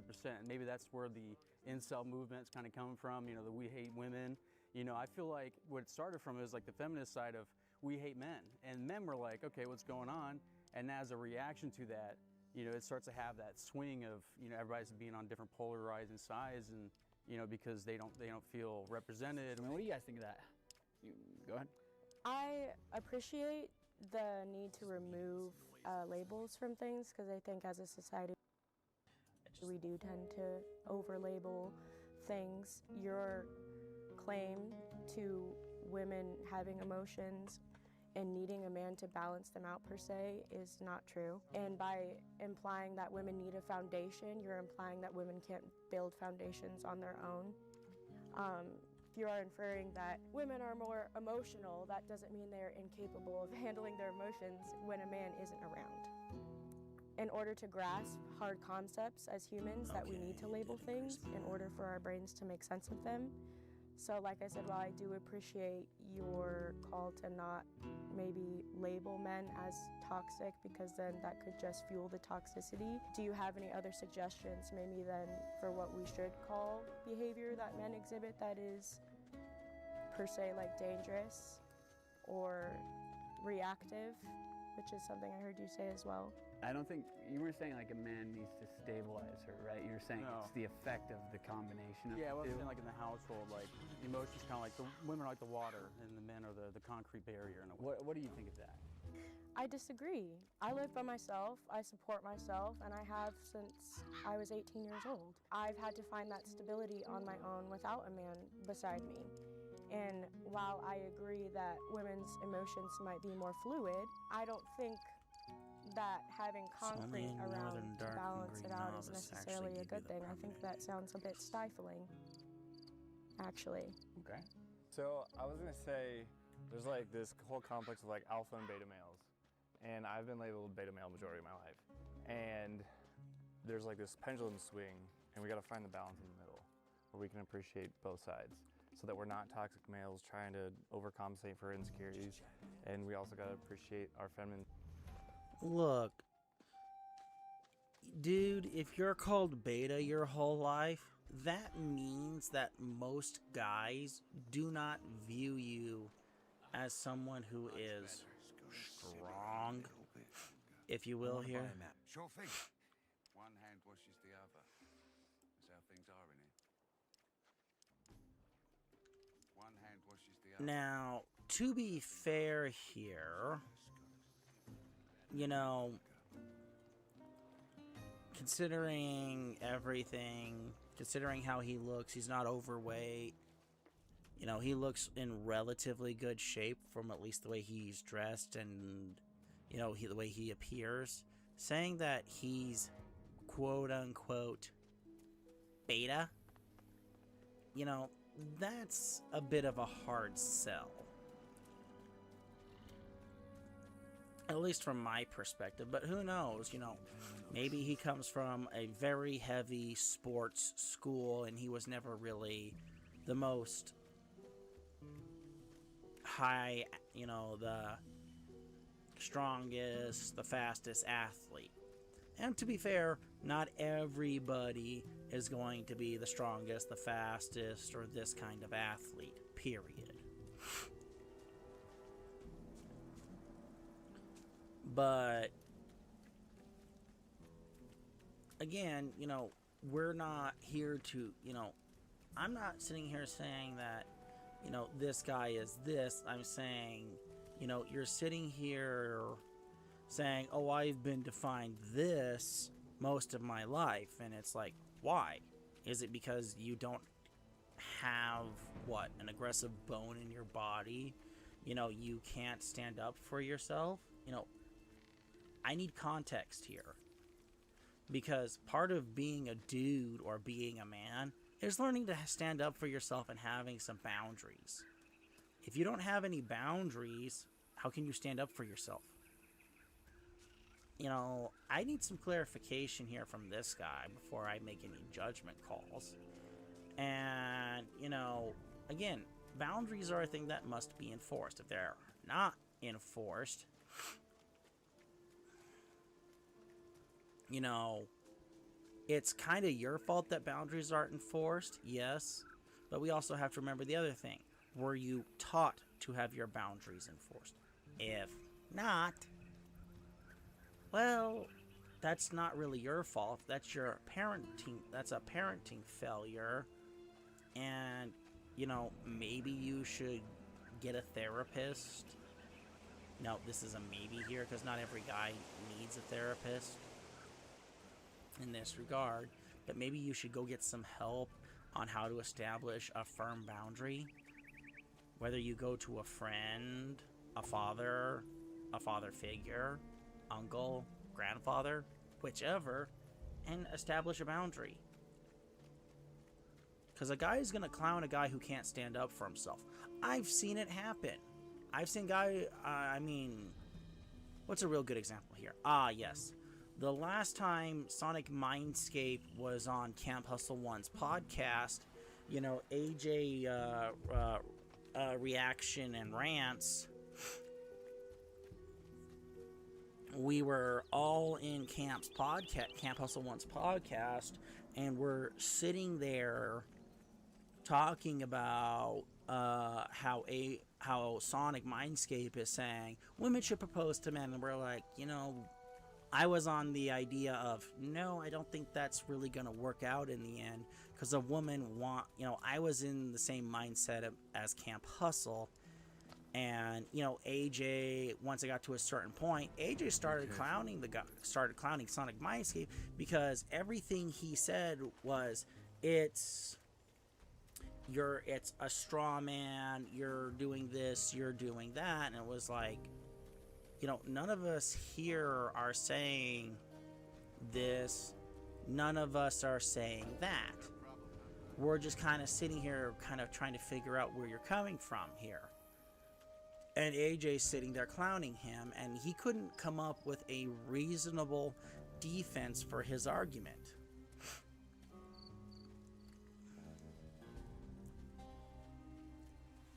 And, it was just, Sonic, give us a reasonable argument. I mean, there was one question that I asked of him that was relatively consistent. How much more? A bit. We're getting. See you around. Watch your back, man. But, still, he didn't give us a reasonable argument. And AJ just let him have it. And frankly, he needed it. Now, people will say, Ghost, that's cruel. Well, simple question here. Is it cruel to let someone have an idea and not challenge them on it and just let them believe they're right? Is it more cruel to let someone believe they're right or say, no, you're wrong, and here's why?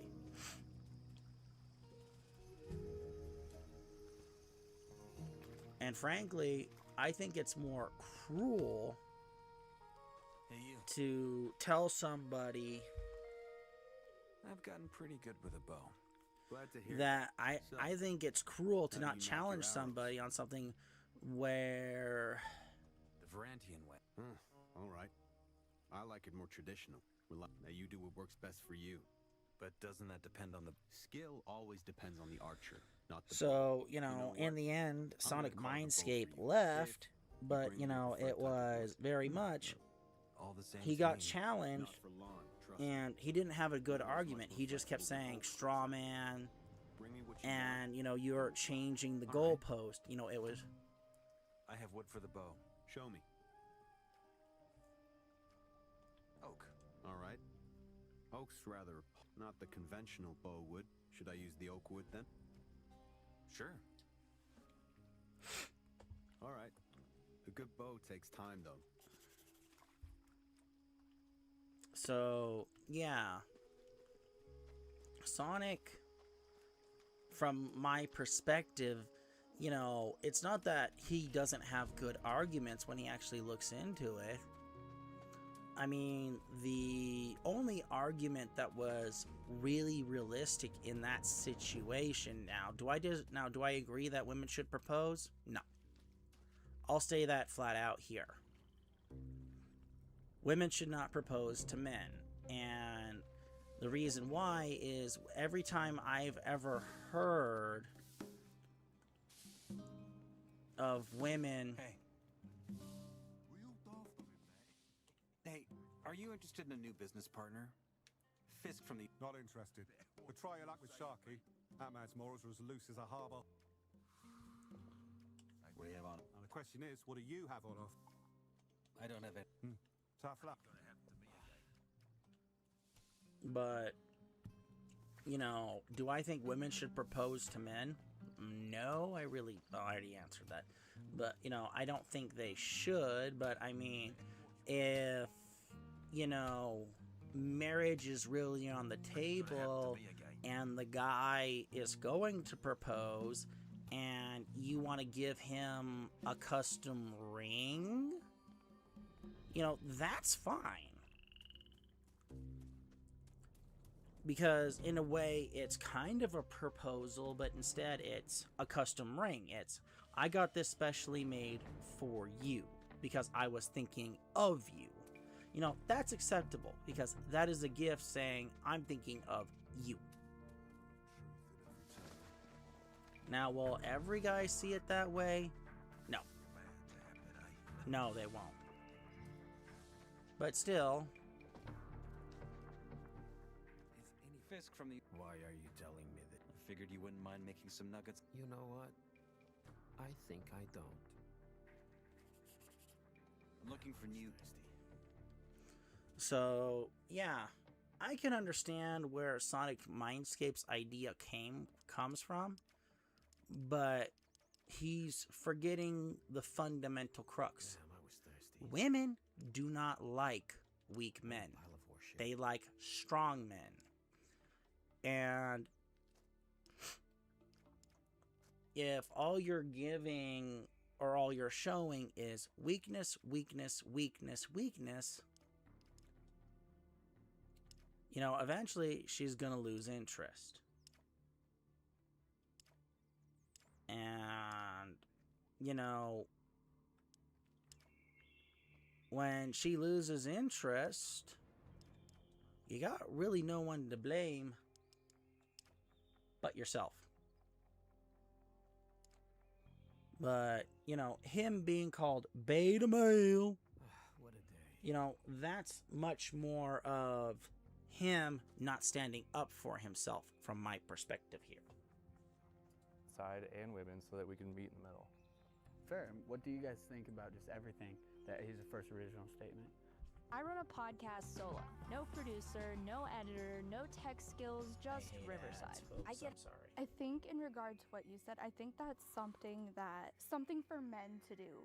And what I mean by that is I don't think, or at least most women I know, think men have to be like strong and macho and carry the heavy furniture and drive trucks and all of that. I think that's an expectation men have for each other. And so that's also part of where the toxic masculinity part can come in, because another thing that you had said was, I guess the manifestation of toxic masculinity is a result of like needing help, like a cry for help and not necessarily getting it. But I would say that feeling like you can't ask for that help is part of toxic masculinity in itself.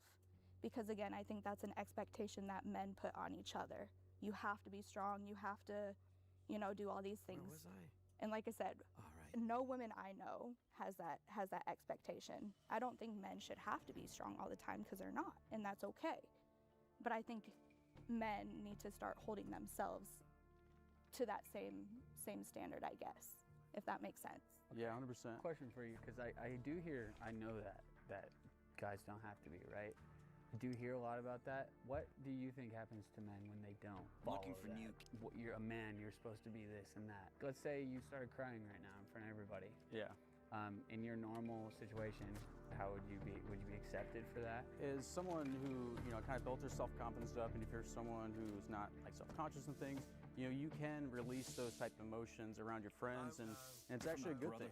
And it's something that can help bond people. I know for sure that a lot of times when guys do go out and they share their feelings, maybe they're crying with the wife doesn't see them exactly how they were before. They lose a little bit of respect because he's not that masculine man. So it's not just on the men's side where it's like, oh, we need you to be masculine.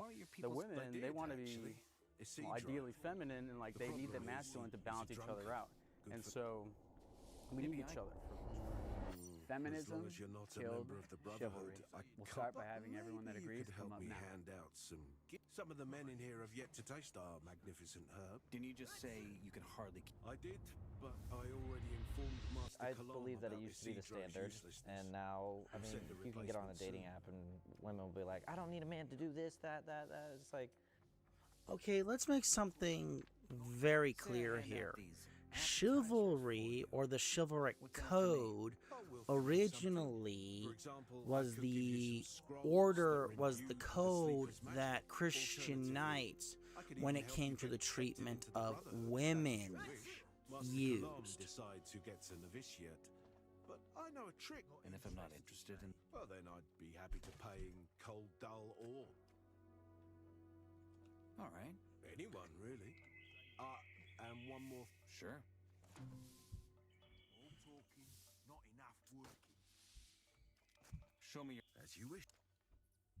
What a right pile of bollocks. But let's make something very clear. Hey, you. interest you?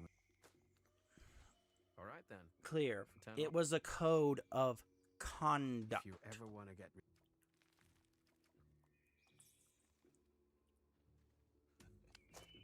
And it was always a code of conduct. And it was used as a means of not just control of men's more aggressive behavior.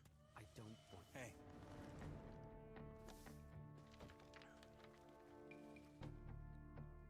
How's it Piss off. But it was a means Can I interest? to keep them in line, as it were. need one. And then eventually the chivalric code evolved into chivalry. And when it evolved into chivalry, it became more of a it became the concept of how you treat women. You know, opening a door for women, putting your coat over a puddle for women. You know, doing things that made a woman's life, I just want a bit of peace. you know, not necessarily easier, but it was the small niceties that made life more tolerable. Should you want to pump? It'll work out.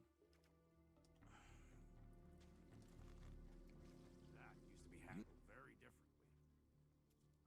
Damn, I was starving. How much more green novice do I have?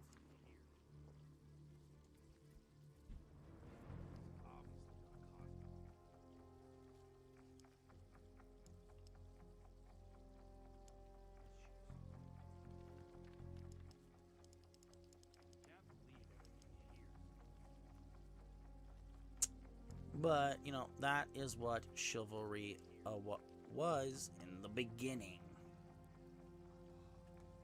It was not this, oh, this is how you should treat women. It was a code to keep people in line. And then eventually it became this is how you should conduct yourself when working with women and all that, when you're with women. Maybe. And for a long time, the rules worked. Maybe later.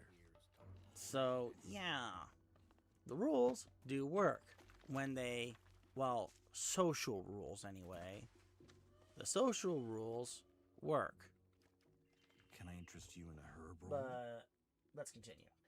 Okay, then we'll stop doing it. You know, it's like, I mean, I would still, I usually still am always conscious of what side of the road I'm walking on, or the sidewalk I'm walking on. I'm always opening doors. I pumped somebody's gas and they were like surprised that I got out and pumped their gas. It's like, well, I mean, she told me that she's letting me pump her gas. I'm like, okay. I'm like, all right. Well, to be a feminist, you don't need a man. It's like, okay, but you can want one. You can want one to do all that stuff for you. There's nothing wrong with that. You know what I mean? Making 2 points, right? One is that we don't need you, and therefore, all right, why would we? An important thing to us was the fact that, you know, we thought you need us. If you don't need us, then screw it, right? That's one part, and then the other part is like, you feel like it's almost more of an intrusion to do things like that because of that culture. Okay, and what about you guys? I want to do those things, and you know, it's kind of just in my nature. But like, I feel like the reaction from girls when you do that type of thing is very skewed nowadays. Accidentally, like, oh, you hold it open for me? Well, I can do it by myself. I don't need a man to open the door for me. It's like, all right, fine. You know, I'm not gonna do anything like that for women. And you know, if you want it that way, then you can have it. You can also ask me out. You can take me on the first date. You know, like. It's like they want to make themselves masculine and not act like we're not in some sort of balance between each other. Okay, women can go do whatever they want. They can have a million options, you know, be single forever and then never have a kid and be lonely. And it's like, you know, these norms that are uprooted from old times, you know, it's like, oh, there's a reason that they were there. And there needs to be that balance of the feminine, like nurturing and being like emotionally like available. And it's hard to do those things when women are trying to act like men. And you know, I don't want to do those things if they're trying to be a boss babe or something. I agree. Chivalry used to be the standard. I do my best to practice chivalry as much as possible. It's been definitely diluted. What about feminism caused that? All of the things you just said.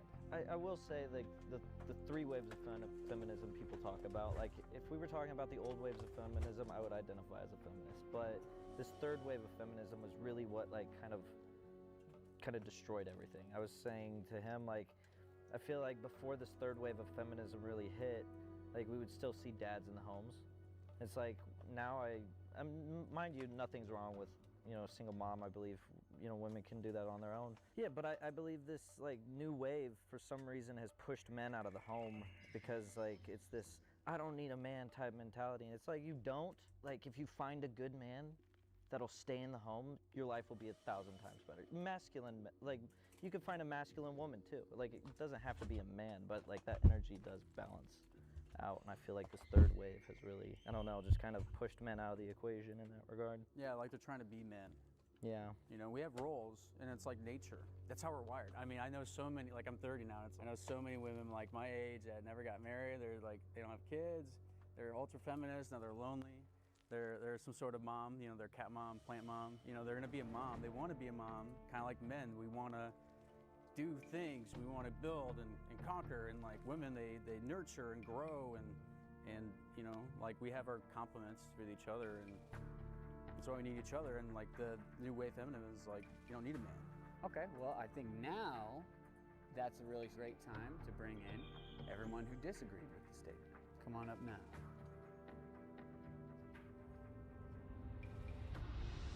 Why are you still using bots for your meetings? How else am I gonna remember what happened? Just use granola. Okay, what's granola?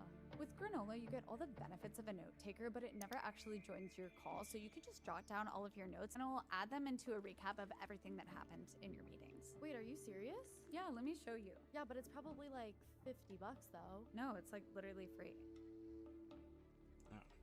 Ad. So, a lot of things said over here. Who was sitting back there, like, ready to get up here and wanted to say something? Here we are. Something I think that you all had mentioned was like, women don't want this anymore, or they think it's weird, or they shy away from it. I don't think that's true. I like that. I would welcome it, but I don't need that. And I think that's something where a lot of guys are mistaken because they want to do those kinds of things, pump my gas, hold the door open for me because they think I need it, or I can't do it myself, or that I would appreciate that. I wouldn't say we believe we need that. Yeah, that's a tough. Sorry, I just had a. I don't think we believe you need it, per se. We do it more out of love and our appreciation for you. Like we do things to show our love. Sure, but then don't sweep in acting like you're my hero for doing that. You know, like at least in my experience, I've had that.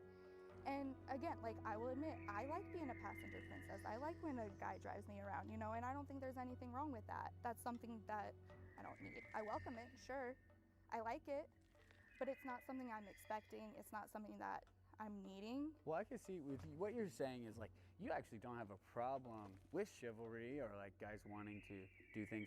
It's more of like the, hey, I just did that for you, and expecting like to be appreciated for something that they want. It's like if you give somebody a gift, they say it's not really genuine if you like wanted something out of giving them something, right? Yeah, I think it just depends on the context, on the scenario, how well you know the person.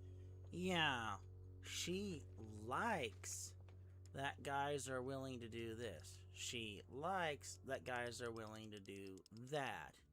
However, it depends on the guy. Where have I heard that before? But let's be serious here for a minute. How many times have you seen guys go up to a woman, you know, as an example here, in the club, and it's just like, yeah, he's too ugly, or he looks like this, or he looks like that. You know, think about that for a minute.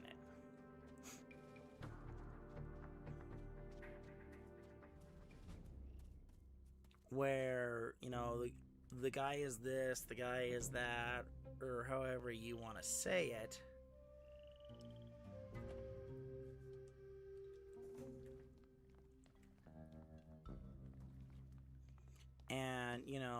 She's like, oh, I don't have a Hey, you. problem with this. I don't have a problem with that. How's business? Ah, don't ask. But it's fine. At least this way. So just remember that. It's purely on the how the woman... Needed that.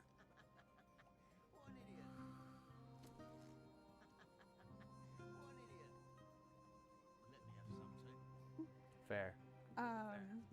Because I mean, everyone's going to be different. Everyone's going to approach things differently. For me, I really only like it if like I'm into somebody, right? Because then if guys, and this is so bad of me to say, but then if the guy expects something of me in return, then I'm more inclined to give that. And does that make sense? More receptive to it when it's a guy I know, guy I'm hanging out with, guy maybe I'm interested in dating. I think a lot of the older generation is like kind of really guilty of like saying like, oh, you're a woman, you can't open this door, let me run ahead in front of you and open it for you. And I think that's where the line gets blurred a little bit, because I know you are trying to be kind, but it's also coming across that you think I'm weak and you think I can't do that myself. And it is a difference in generation, sure, but... Well, I think that's maybe just like how you perceive yourself. Because, I mean, I don't know anybody who's just like, oh, this woman can't open a door, so I'm going to open the door for him. Like, that seems ludicrous. That maybe seems something more of like maybe your own personal experience. How you're viewing it is more like of a victim. Like, oh, okay, he's doing this. Oh, he must want something from me. Oh, he's just trying to be super masculine. And then you find a negative, and then that's your reality. You know, like a lot of times guys just... Hey, we just want to be good guys sometimes, you know, like show me what whatever example, but I think it's really how you perceive it. And you know, guys aren't trying to show off and oh, you can't take your jacket off for you, you know, it's like stuff like that. It's not because that's reality. Because that's what being a woman is like. Does that make sense? Like, Yeah, go explain. Can you imagine if every time you went to the gas station and you saw a guy and you were walking in at the same time, you're like, oh my God, I really don't want to talk to anybody right now. I don't want to be perceived. I don't want to be seen. And this guy's going to open the door for me to be chivalrous. Okay, thank you. I appreciate that. I open the door for everybody. That's fine. I like really don't care. Like you opening the door for me, for one, is never going to get sucked. I'm not going to be surprised. Or like overwhelmed by joy because you're opening the door for me or because you're pumping my gas. Like, and there was a comment made specifically that women are so hyper independent that they don't need a man, and it makes you not want to do it. Why don't you challenge yourself and learn how to be chivalrous in a different way? Like, oh my God, I'm exhausted. I just woke up early. I went to work. I had to feed my cat because I am a cat mom. I had to go to the grocery store. I had to exercise to take care of my health. Maybe I had to go to the doctor's appointment. And then I get home, I have to cook, I have to clean, I have to make dinner. Make dinner for me. Clean the house for me. That's a really chivalrous act. I agree. Acts of service is a great chivalrous act. But just because chivalry, as we knew it back in the 50s, 60s, 70s, when women didn't have rights to begin with, like, the role of a woman was That is a lie, and if you know enough about how the history of rights work, that is a flat-out lie. It's just women didn't want to have to deal with the responsibilities to have rights, if you will, here. Can I... All right, then. I mean, the anti-suffragettes, one of their things they always pointed out was that if women got the right to vote, would they have to be firefighters? You know, would it be mandatory for them to be firefighters? Would it be, and then, you know, would they also have to would it become mandatory for them to sign up for the draft? I mean, that is actually something that is talked about in politics to this day. Got some... that is actively debated in Congress. Should women, with the vote, because they have the rights to vote, should they be made to... Why not? To be drafted to fight in war? That's something that's being actively discussed in Congress. Can I interest you? It's not really going a lot of places, but it is considered. And the idea is getting more popular. There must be some truth to that story. So think about that for a minute. Do you want to see your daughter go off to war? Just think about it. Shut up, look pretty, and stand by his side, yeah, then maybe opening the door is an exciting thing. But today, I open my door every day on my own before I go out into the world. I don't need you to do that for me because I got it. And it's not a bad thing on you. It doesn't, like you were talking about negative perception. It doesn't automatically mean if a woman says something like, oh, I'm letting you pump my gas. It doesn't automatically mean she doesn't appreciate you. It means it took 100 years for women to get to this point, and you damn sure better respect that. You better respect autonomy and independence because it's such a small thing to like appreciate. Imagine only being restricted to the home, or only being restricted to being a mom, or only being restricted to That was never what women were ever only restricted to. Again, you would have to go through anthropology and other things to understand what women did in the annals of history, just to understand just how wrong this woman's perspective is. I mean, it's well, not mind-numbingly, but it's interested in some herb rules. It's really ridiculous Can't have enough of the stuff.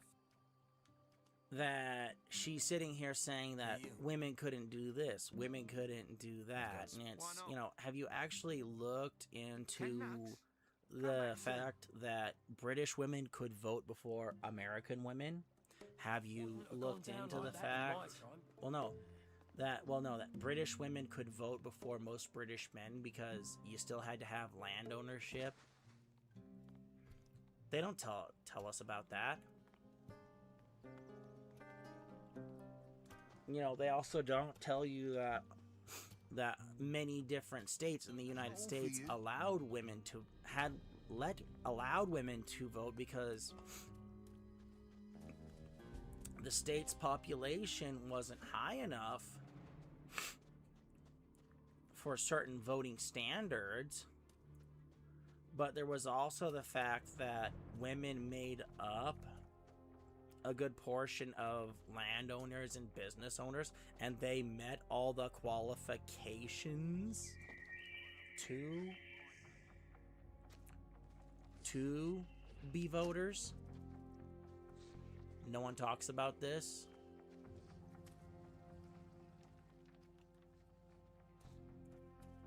Hold on. I've got Where? What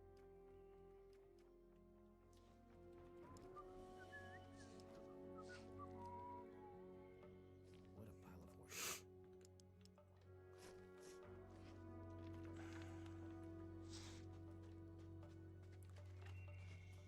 So, I mean, you know, there were so many different reasons as to why women were given the ability, why people were restricted in voting, that I would literally have to go over the history of voting just to even give, you know, a big enough cover for all of it. And, you know, also, if you really want to talk about the history of voting, you know, let's make something very clear. I wouldn't want to be in his shoes. What do you have on up? Now the question is, what do you...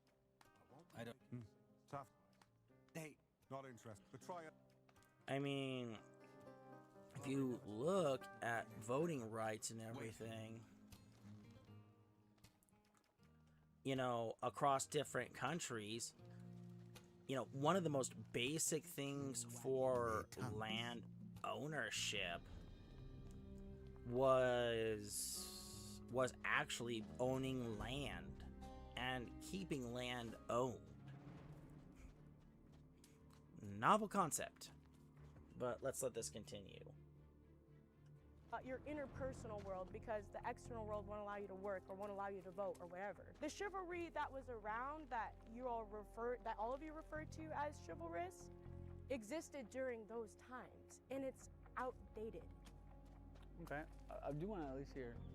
I do just want to clarify maybe what my perception of feminism is. Earlier it felt like that there was an illusion that it's man-hating, and that's not at all. It's just about equity. Interested in some herb I mean, rolls? that's just Hurry up, man, and get exactly me this stuff. equity and spaces that both men and women Interested are in- in. hurry up, man, and And chivalry, to me, is not a male or a female type of thing. And this isn't my thing, it's Interested. a Brene Go Brown get thing. But something. with my partner, we'll have been married 27 years. And there's days where I need to be the chivalrous person, and there's days that he has to be the chivalrous person. And it's welcomed. And I think it speaks to maybe what you were talking about. I've had Adult better relationships are reciprocal. So if I can hold the door for him because his hands are full, I'm gonna do it. If he can hold the door for me. But on the flip side, I was painting our bathroom and he's like, oh, let me do this, this, and this for you to prepare it. And I go, I've got it. And sometimes he'll say to me, I need to feel needed. And then I'm like, okay, then do it if that's what you need right now, if that's what's gonna fill your bucket. And then there's other times where I'm like, I actually need to do this because I need to feel worthy of the process front to back, that I can do it. So my question for you guys, I heard a lot about, you guys think that we can't do it. Okay, folks, I'm gonna use the bathroom real quick and top up my drink, but I'm gonna let this play, so go ahead and enjoy this. I'm gonna use the restroom and stuff, so enjoy for a quick minute. What are your guys' response to that? Yeah, I've been kind of trying to hold back on saying this, but like everybody's been talking about needs. We know you guys don't need that. Like we don't need you to tell us that you don't need it. We are just doing it because we want to. So when somebody tells us, like for an example, if I hold the door open for somebody and somebody's just like, I don't need a man to hold my door open for me. It's like, okay, like then I won't. Cool, like, but then it kind of is like a snowball effect where I stop holding the door open for other people. It's like I just don't need you to say that you don't need it. That's a like if you personal appreciate choice, it, though. sure. But it's like if you don't need it, we know that. We just want to do it anyways. You're If saying you don't. you already know they don't need it. Yeah, it's like more of a I know that it's not needed, Then but I'm why doing does it out the of respect. saying of not being not needed bother you if you know that and you're just doing it to Because you be can't accept the genuine action from us. Because we're coming across with genuine action, trying to express our love, and someone says, I don't need that, and it's a rejection of love. This is the future of 3D creation. Never modeled before? No problem. Now anyone can create stunning 3D assets with ease. Meet Hi3D 3.0. Just upload one image, select 3.0, then generate a high-quality 3D model in minutes. From vibrant figurines to game-ready assets, Hi3D brings textures and details to life with stunning accuracy. From idea to final result, effortlessly.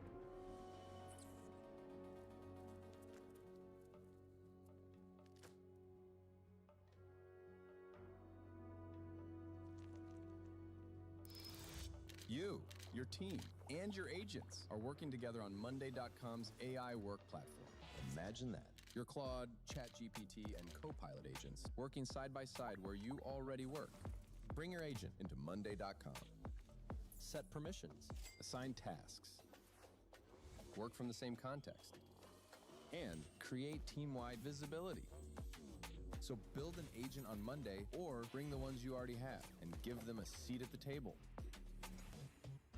Consider yourself limitless.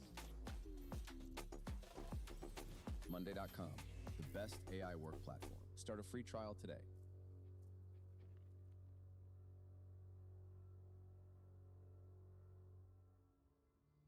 I have a question really quick. Are you actually hearing people, women, men, say, I don't need you to hold the door for me? Every day online. Not that specifically. Not that specifically. I spoke too soon. So, but I do see so many people online, specifically women, talking about how they don't need this from men, they don't need that from men, they don't need. It like varies about like whatever they're talking about, but it's constant, like just punches in the face as a guy online all the time. Those comments. It's just, I mean, my algorithms suck for sure, but. Well, can I respond to that? Yeah. I think when you take that perspective, you also have to consider it from the bigger picture with the history of how women have been treated for literally forever, right? Still in some places today where women weren't allowed to do that. They couldn't go to work, they couldn't leave the house. Their only sole purpose was to stay home and take care of the kids. They didn't make any money, they couldn't open credit cards by themselves, they couldn't own their own home. They couldn't do all these things because it was the men, the patriarchy, the, male standards that kept them in. So now that that's kind of, disappearing, going away a little bit, or the feminism movement is trying to move away from that, now women feel empowered because, well, we were never allowed to do this before. So now that I can, and yet another man is trying to take it away from me. Does that make sense? Like, a woman can say that they don't need something without it dispelling the kindness to begin with. Because I wanted to address your comment about what you said about the love being rejected. And I wanted to bring attention to that because I think that's important. But I also want to testify to what you said about communication. When you guys originally all sat down to talk about this, masculine and feminine reasonings for why you were taking this stance. But it's a fluid pendulum, like you had mentioned earlier. So if a woman is saying that she doesn't need something, it shouldn't bother you. I am recognizing that, like, the love rejection is something that comes into consideration if you may hear that.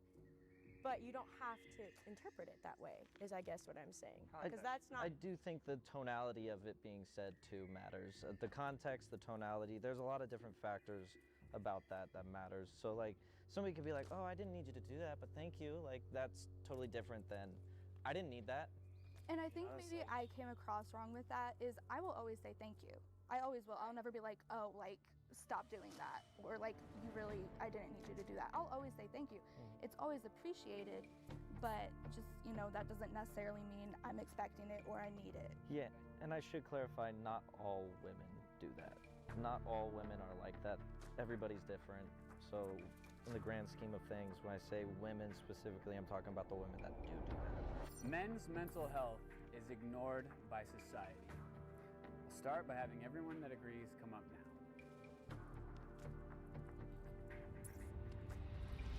All right, it seems like we found something that everyone agrees on. So, who agrees with it the most?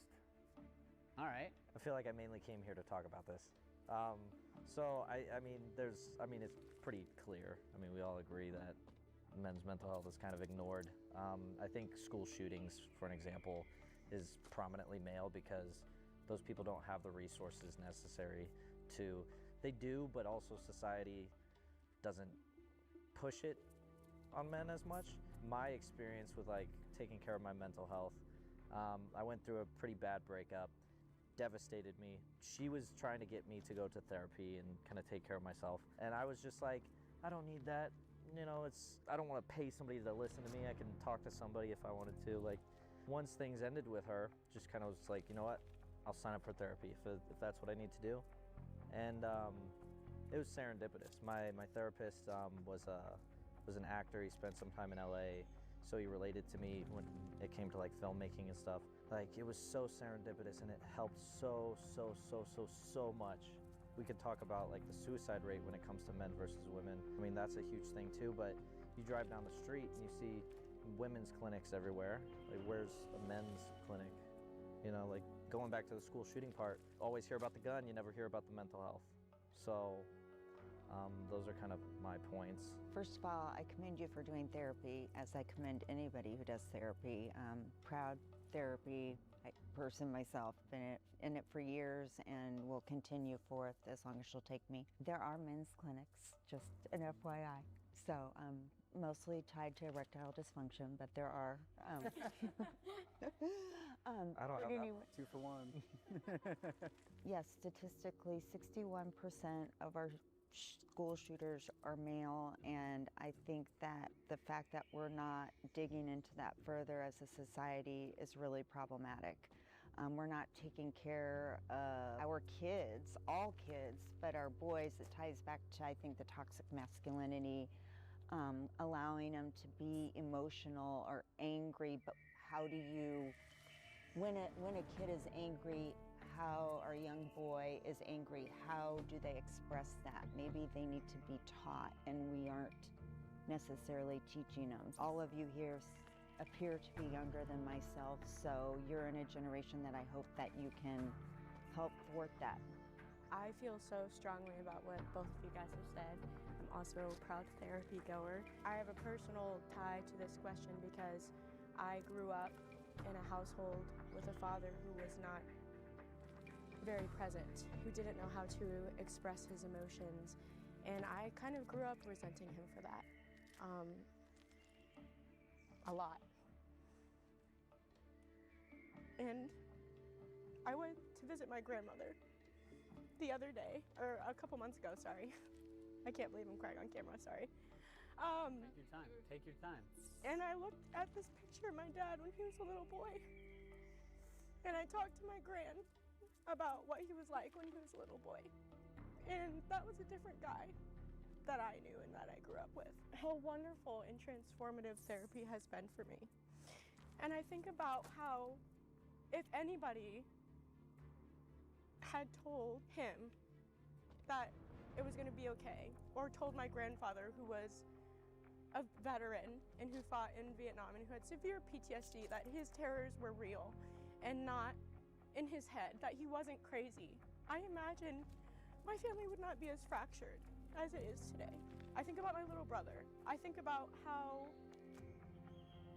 I'm not there on campus to talk to him about how he's feeling. His room isn't across from mine anymore. I can't go check on him like I want to.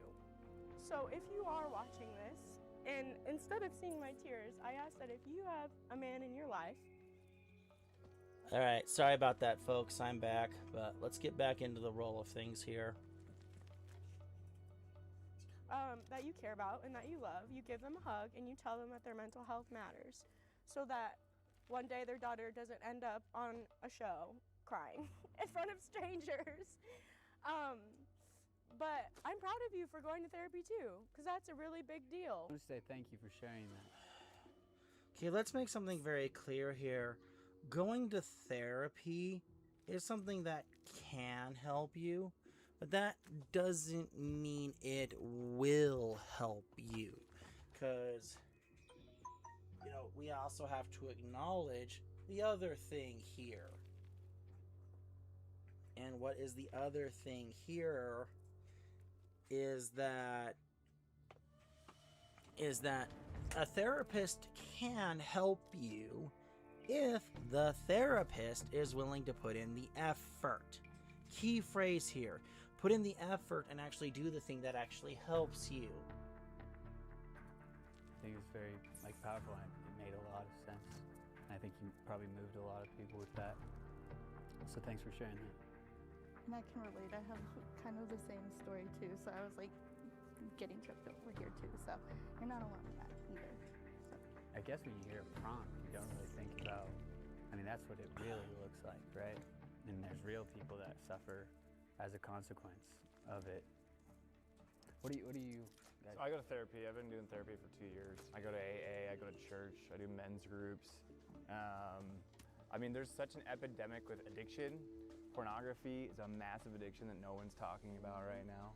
That causes so much stress and pressure on guys, so they're just burying things deep inside of them. Alcohol, I was big into cocaine for a long time, but we don't talk about it because it's so fearful to talk about because no one knows how to handle it. So we don't know who to talk to a lot of times, and then therapy is not super recognized. I talk about it as much as I possibly can, absolutely love it. I encourage previous relationships I was with to go to couples counseling because I wanted to work on that stuff, and didn't work out, but I continue to go to therapy because I know that's what I need. And I think everyone in the world needs therapy, and we're all broken, and it's a beautiful thing. It's not a bad thing. It's something we just have to embrace so we can actually figure it out. But I was at work earlier today, and there's a bunch of dudes. We work in a warehouse. One dude was, I don't know, complaining about something. It's like, oh, stop being a whiny baby, you know? It's like, that's where you said the masculinity comes in, and it's like, you're putting shame on someone for just expressing themselves, and so then they hold back, and then they don't want to be vulnerable. It's a crazy expectation that it's like people are afraid to communicate their feelings and express themselves naturally, so then they don't seek out help. I do think that's shifting. I think there's some progress in this area. You're one sentence away from launching your website with Base 44. Since the beginning of the internet, there's never been such a fun, fast, and To kind of tie it to like feminism a little bit, I feel like there is a little bit of fault with that because society today is very much, of course, like we said, women are independent, but also what's being pushed is pornography and how okay it is to do OnlyFans or to be promiscuous like that. Not only is that kind of just like a degenerate behavior in itself, and that's like moral question, but the effect of society of everybody thinking it's okay to have OnlyFans, it's okay to watch porn, like that, like when men go through the whole act of doing that, it's very depleting to them because they're kind of wasting all their energy when they do that. And this keeps men down at this level where they're very primal, just not thinking correctly, and then that digs them a further hole into more mental disorders that maybe they don't want to talk about because it's uncomfortable, or maybe they're afraid what their friends are going to think, or maybe they don't have that support network. Do OnlyFans, empower yourself. It's also affecting the men in a way to where it's like they're thinking it's okay to do that, and then it's just this whole trail, and I've been through it before. It's like this self-destruction, and then that's why like suicide rate's so high for men, and it's a little tough. Are you saying that feminism is like super supportive of pornography and girls doing OnlyFans, and if so, can you explain a little more? Yeah, it's very, it's the women's empowerment movement, and it's everything's fine with that until it gets to the point where it's it's overly that. Yeah, you can go do what you want, be a boss babe, and like sell your body or whatever like that. You don't need a man, you go make your own money. Is perpetuating that ideology of it's okay to do these degenerate things, but in reality they're really just hurting society as a whole and creating these toxic men and creating all these issues. It stems from that. It's weird though. I mean, going off the topic of OnlyFans, I don't know if you know this, but a lot of like the successful OnlyFans models have a man running their account in the background, kind of bringing in money and kind of pushing them to do all of that. Feminism is kind of empowering women to, sell their bodies in that sense. There still is kind of a man behind that. Of course. And it is a problem. It's like a man pushing it, or Well, I'm saying that like you can't put the women at fault for doing that when they're kind of tied to like a pimp in the background that nobody talks about. On the OnlyFans thing? Yeah. Okay, what do you guys think about the OnlyFans? I've actually heard of that, except it's actually it's actually their husband, boyfriend, however you want to say that, that's actually helping them do this. And to be upfront, I disagree that any dude should help his spouse or his girlfriend or whatever the heck you are to each other, help each other do that. Because from my perspective, that's incredibly harmful and destructive to the relationship. I mean, I'll be flat out honest with everybody here. But, it's still just bleh. I don't agree with the guys who help women do that. But again, if he wants to feel like he's a pimp or whatever, or he wants to feel that certain way, I mean, he can feel that way, I suppose. Am I gonna hold it against him for feeling that way? Yeah, I am. I'm not gonna hold that back. I'm gonna feel that. I am going to hold that against him.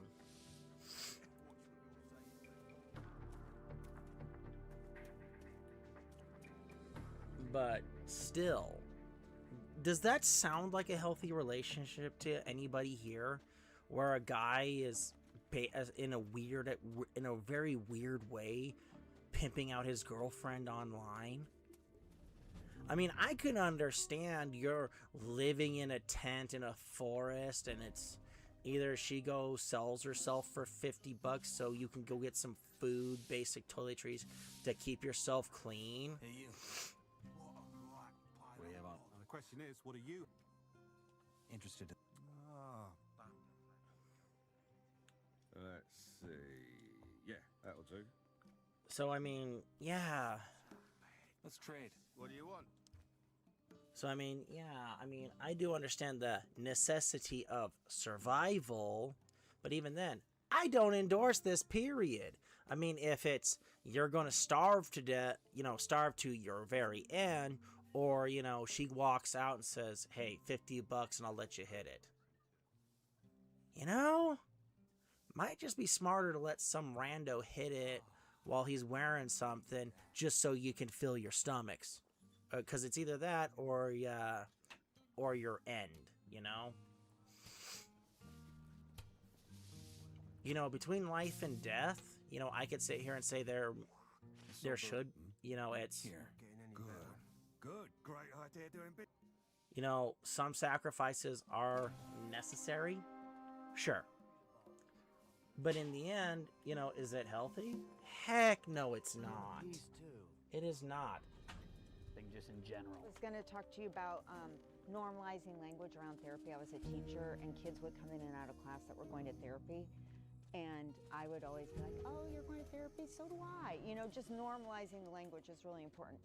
And then comments about the OnlyFans. First of all, women... Okay, first off, you have to be careful with therapy language. I already covered this in a Kate Williams covered this, and I covered this in an earlier stream. You have to be careful with this because of concept creep, where they're making people believe. I have the 400. Well. Oh. How's it looking? You stood up to left. Me lad said you helped Homer with that. I did. Good job. Let's see. Right, there was that thing with his Sidro. Good job doing him a kipper. And even better donating those nugs. You're smart. You heard about my work? I was getting to that. Hakon's word carries a lot. You got more Drag's ring. That's... So? Nah, not yet. Do some more...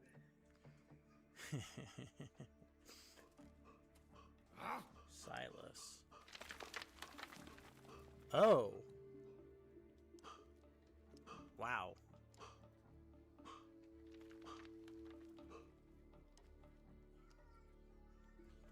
I didn't realize that that was Silas's end there. Ooh. Didn't realize that. Whoops. Oh well. But, back on to things. Ooh. Piece of candy.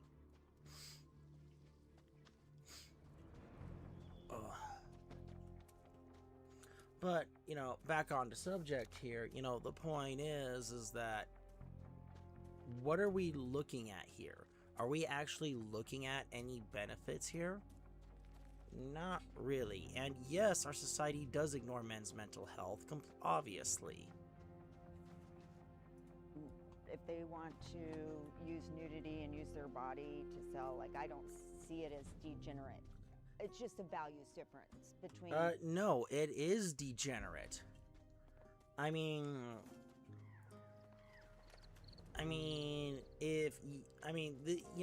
S word does sell.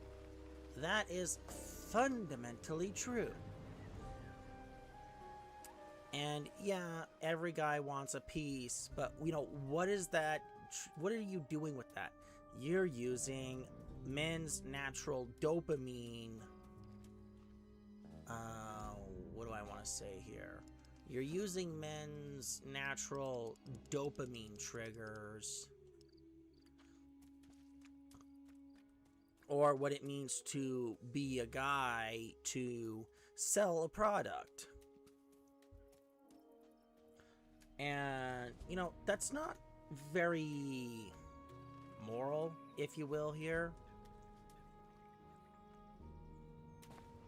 And I know there will be those who will disagree. But, you know, let's also ask the basic question here.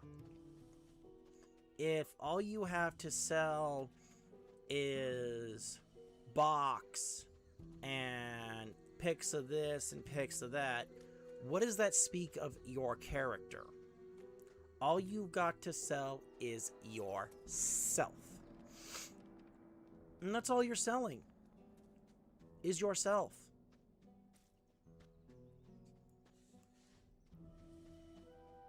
So if all you can do is sell yourself, and that's it, Go away. you know, what is your value outside of yourself? So it's very dehumanizing to do that. And those who say, well, it's okay because she's selling this or she's selling that, and it's like, you're basically saying it's okay to sell yourself, sweetie, because you're getting something out of it. But here's the problem. Once women hit a certain age, a lot of that dries up. I mean, why do you think most women who do pornography retire after a certain age? I found another one of those books. And it's not that these women aren't, you know, semi-attractive even as they get older. It's just that what men value. Interesting. All this time we had no idea how to do it properly. And we've been wasting perfectly usable carcasses. This changes a Is lot. that men value If you bring me a youth, swamp beauty, shark and hide fertility. the plates, I'll make it worth your trouble. All right? And if you're not going to value, and you know, that's what men value in women. Make it worth my... I'd give you 250 or for both hide and plates. And if trust me, that knowledge is... Where can I find... in the swamp, obviously. So, you know, her saying using this to sell things is okay. Well, if you're using... Any other advice? Yeah, don't die. They're sharks. Why not... Messing with a swamp shark. Oh, Pa. I know my limits. Besides, you're young. Spake the wise old... I'm not that old, all right? But what's more important? I'll do... Good. But you shouldn't just make a straight cut.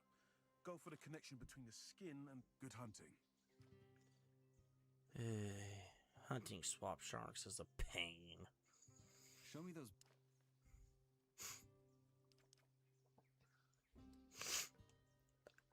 But let's let the video continue here, folks. Yourself and myself. So I fully support if that's what a woman wants to do. If you're choosing as a man to watch it and you feel something in regards to watching it, feel lesser than or depleted or whatever word you were using, that's to me on you versus, you know. No, it's not. And the reason why I say it's not is because you're hijacked. It's biological hacking here.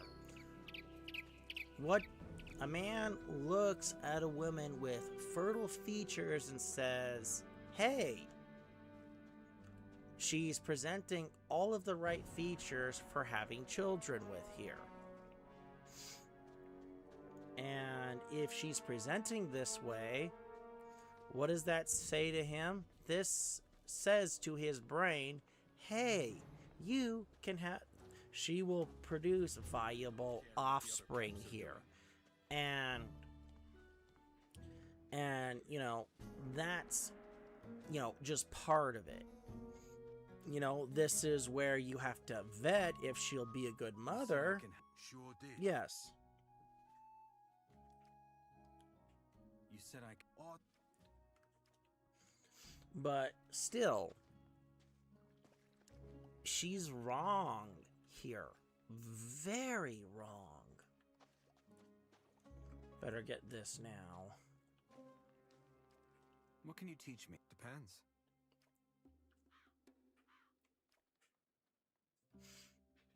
How do I become a master at lockpicking? Right.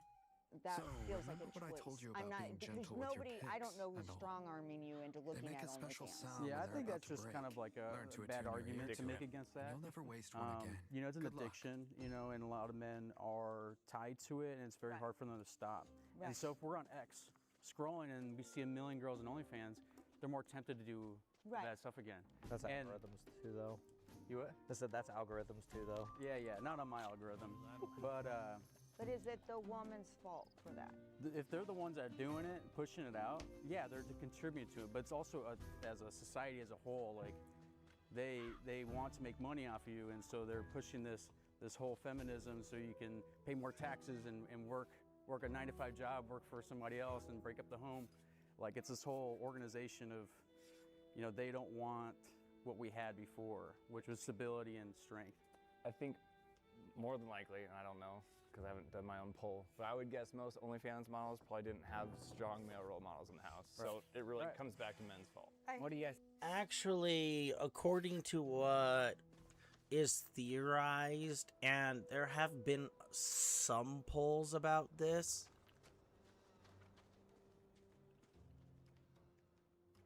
I found a new fence for you.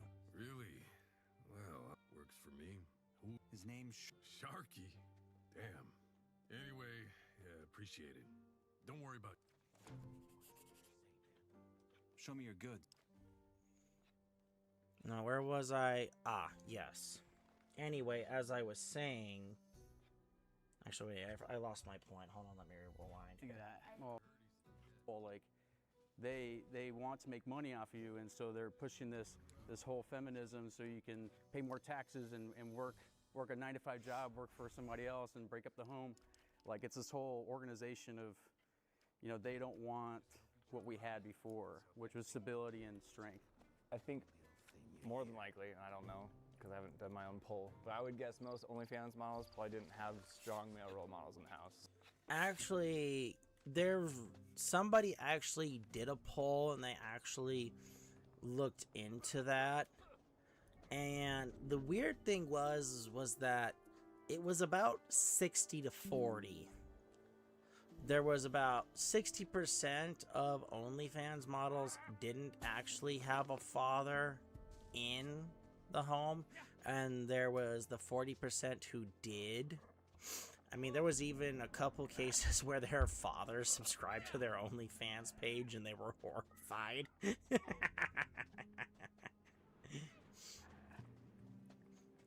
And I think in those cases, they actually shut down their pages because of that.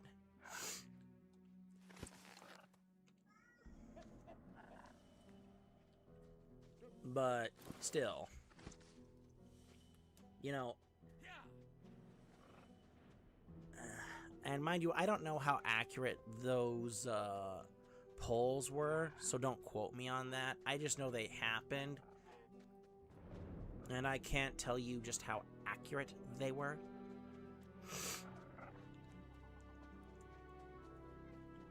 But I know it did happen. But, I mean, I've heard of, you know, family members who subscribe and then just bomb their chats and stuff. Some of it's sad, but also part of it's funny too. You know, it's crazy sometimes, some of the stuff that you hear about what goes on that website. But let's continue. So it really comes back to men's fault. What do you guys think of that? Well, we cannot hold them accountable. I hate that. I hate Stuff. What do you guys think about that? The male role model missing thing. So I had mentioned earlier about how I kind of relate to your story with. Actually, that is a really big problem in modern society. You know, we don't, you know, it's not talked about, but it is actually something that is true. That fathers have been removed from the home, and, you know, that's going to be another thing for me to cover. in another thing.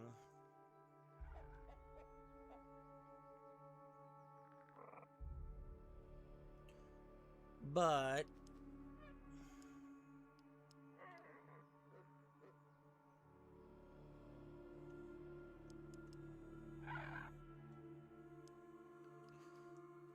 there is some truth to the fact that when you remove the father from the home and the father's influence is completely removed from the children's lives, you know, the children's expectancies get worse. You know, not just their life expectancy, but also their quality of life expectancy gets worse too. I've seen the numbers around this. I mean, Ann Coulter, almost 10 years ago at this point, got so much hate for stating that kind of stuff that she personally started advocating to, if you're a single mom, just give up your kids to the couple who can't have kids, because statistically they're better off with the couple, with the intact couple who just can't have kids.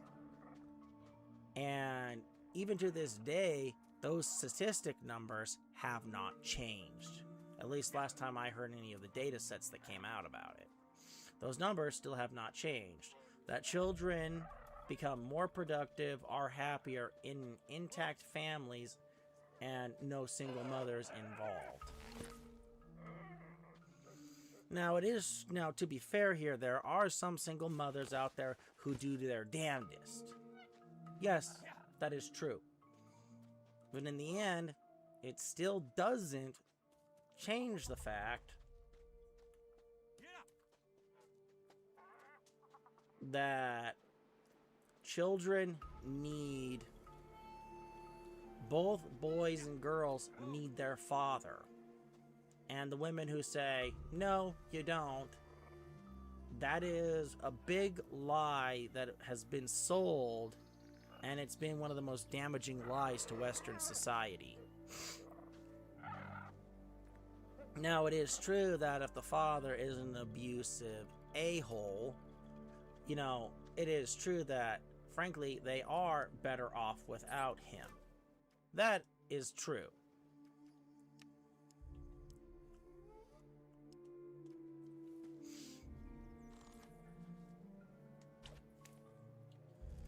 But then again,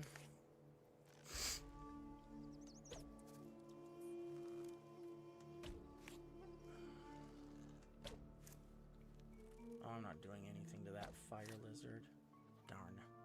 Alright, let's get out of here before that thing gets over here and tries to roast me. Darn. Good thing they're not that fast.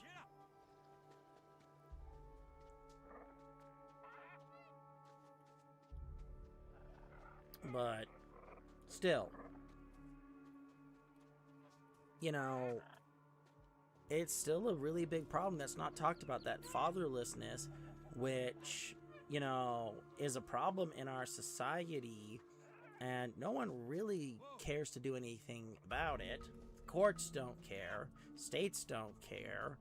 I mean, I was doing some research, and it was noted in my home state of Utah that a previous lieutenant governor actively would go against any measure of supporting 50-50 custody throughout the state. And why is that? Because Title 4D grant money is a massive funding kickback for the state.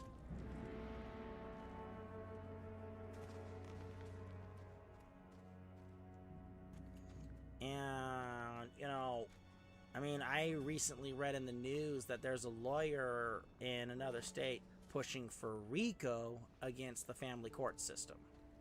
Well, they're trying to make a RICO case against the family court system in another state. So let's make that very clear here.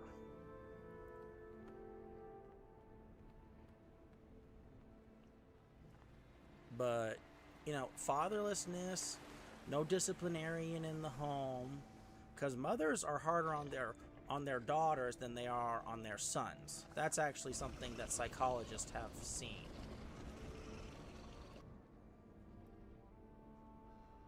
But let's let them continue here. A father who struggles very, very badly with mental health. He went to Iraq when I was little, so then when he came back, it completely messed him up, and I'm sympathetic to that now. But I would say that I didn't grow up with a strong male figure in my life, father figure. And while it has caused me some issues today, I don't feel a need or want or desire to go do OnlyFans. I don't think that's a fair statement to make. Well, I have a very, very good mom too, so it. Sure. I mean, that's where I think I get a lot of my very strong opinions from, is because I was raised by a very strong woman. Kind of had to make up, I think, for the lack of my dad being there. I mean, maybe it would be different if you know, I also didn't have my mom around. So I think there's a variety of factors that come into it, but there's also, in feminist theory, there's this thing called unpacking choice, which is on the outside, it looks like women have a choice. They choose to do these things, but then when you turn inside, they don't really. You know, for example, men or husbands want the women to stay inside, take care of kids, take care of the family, take care of the house, cook dinner, all that stuff.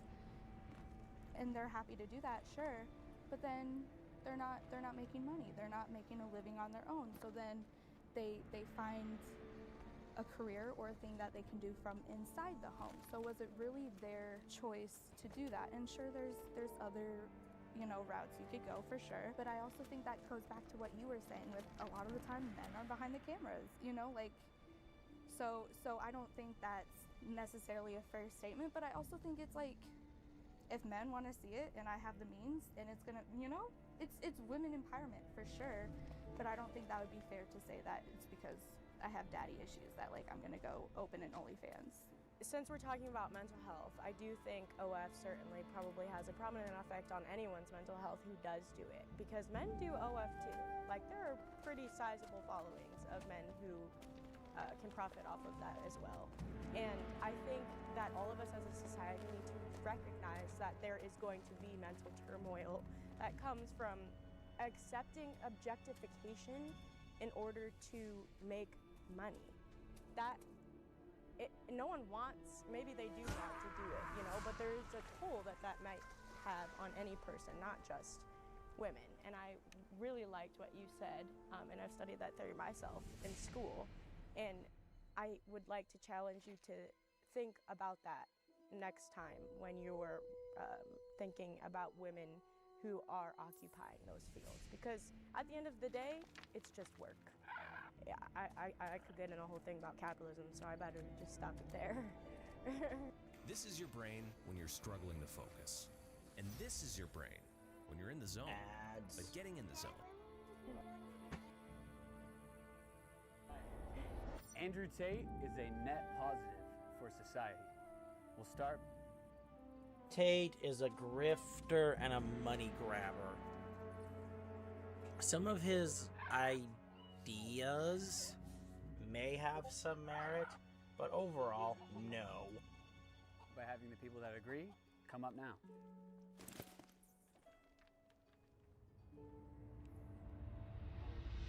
Two top G's up here, or maybe not, but I am interested in knowing what you guys think. He's a net positive for society. Yeah, it's a very complex topic. Everybody knows Tate. Is that you have to realize where he kind of comes from. Where when he got started, it was very much the whole everybody's a liberal, everybody's like this, like that.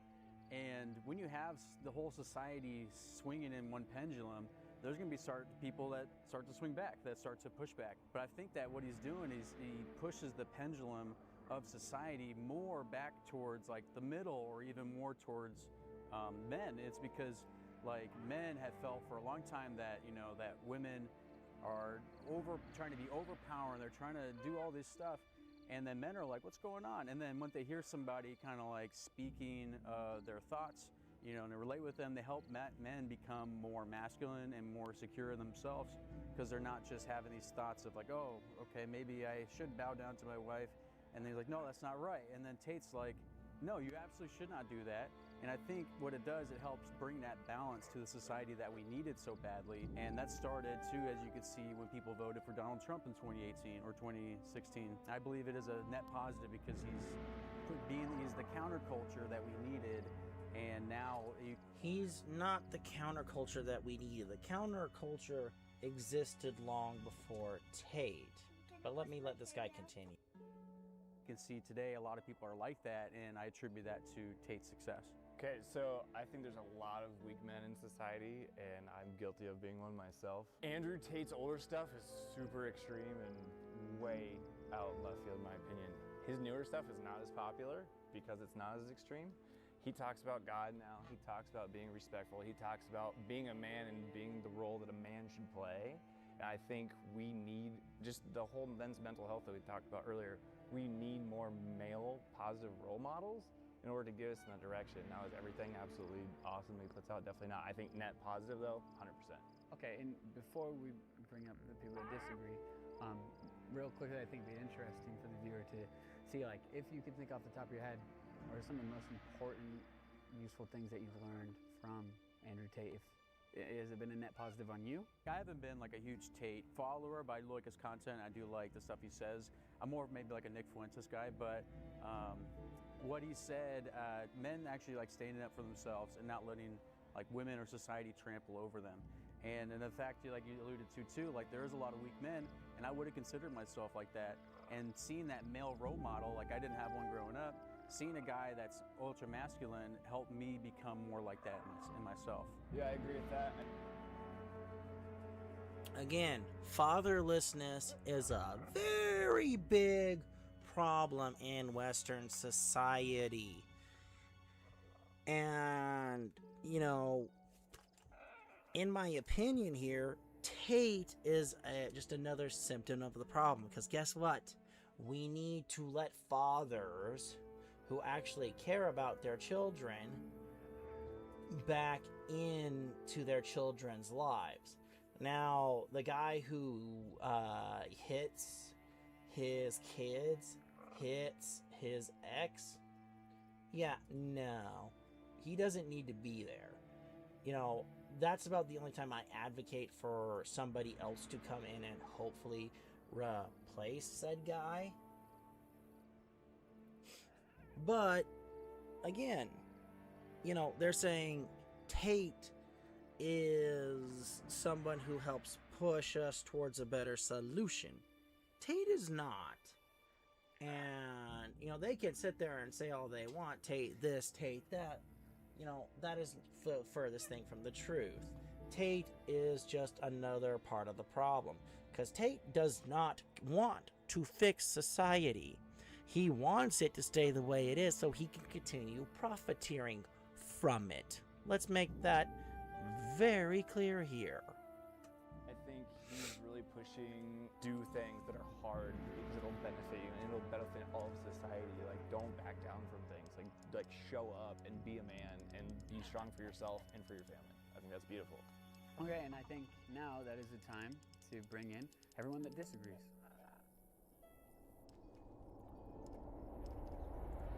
You have a brilliant idea. Now you just need to express it. I hate these ads, your pitch deck, folks. and how it lives in the world. If you are looking for a male role model, I don't think you can find it in someone who rapes women, who has been known to rape women and take advantage of women and traffic women, say horrible things about them. And the president-elect, which you mentioned as well, including into your not positive, has also raped women. He's a felon on multiple accounts. So if you are speaking to... Let's make something clear here about the sitting president right now. He's been accused of many things, but to my knowledge, he's never actually been formally convicted by a jury of his peers. Let's make that very clear here.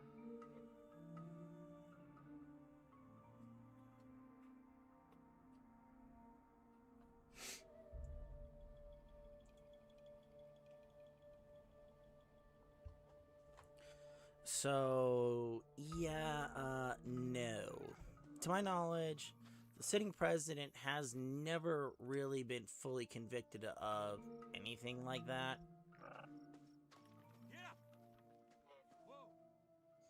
So, she's already wrong there. Now, it is fair to say that Donald Trump does love beautiful women, and, you know, wow, what guy doesn't love a beautiful, good-looking woman to look at, and if possible, get in the sack with? I'm never gonna deny that to anybody here. But, you know, she's saying he's this, and this, and it's just like, no. Doesn't sound right. This macho-ness that you needed, why is my question? Are you looking for that? How are you excusing this behavior? Well, it's not like we're looking at the guy and go, hey, he has women who accused him of rape. And it's not like we're supporting that in any facet. I'm saying the thing about it is that he has traits in himself that are masculine, and that young men that need a role model can see that in him. And I doubt that every guy that follows him agrees with him 100%. Like, I don't believe in polygamy, you know, but he has multiple wives and things like that. Andrew Tate has multiple wives? Well, he has a lot of kids, he has a lot of girlfriends. I mean, he has a lot of baby daddies, but not wives. I don't know if they're wives, but whatever. I totally get your point, but like, so the question was, is it a net positive? And you can choose to focus on whatever side of the people you want to focus on. But I also believe in redemption, and I think people can change. And so seeing someone so broken and so messed up as him, and if he starts to change and shift off who he is, and is able to use that and his influence for good, I'm all for it. If we want to talk about men's mental health here, he came from a place of brokenness, and he built himself up, you know, from the ground, and now he's this powerful guy, and he's, you know, really influential. Does the fact that he came from a dark place excuse the crimes that he has committed on women? Question. Are we saying that it's factual that he did these things? Allegedly. Saying it's not. Say allegedly. No, I'm just genuinely. I mean, I don't know the guy personally, so I can't really defend him. I wasn't there for any of these accused actions. I mean, he wasn't charged. That's not. The That's like an assumption. Or he wasn't arrested. Didn't go through. Like it got dropped. I don't think you can support an alleged rapist and still say you think. Okay, let's make something very clear here. This is guilty by...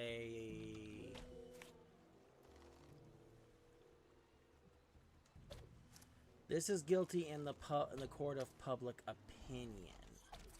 And, you know, this is part of the reason why you can't have, what is it? You can't have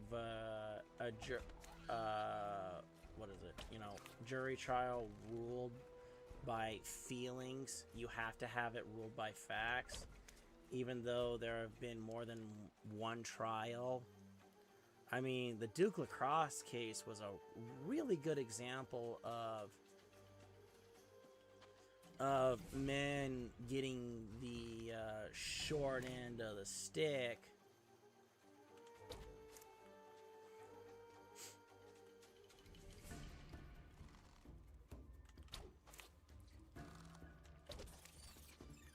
And, you know, I mean, the repercussions of that were the district attorney was disbarred. He lost his law license for a couple of years. But, you know, there was no real legal restitution for those who were falsely accused, at least to my knowledge. Anyway. So let's put that into perspective for a minute. If we allow feelings and other things to dictate how a case goes out, we might as well throw out the Constitution here, or whatever rules and laws surround a trial, and just let whatever mob forms up deal with the accused person. And if that accused person can drum up a bigger mob and let those mobs duke it out, guess what? They have the power to fight back. It doesn't work. So saying that someone who is alleged to do something has no rights, cannot speak, you're basically stating that somebody who has alleged to have done a terrible thing should get the book thrown at them. Yet, as of right now, we have what's her bucket, Lindsay.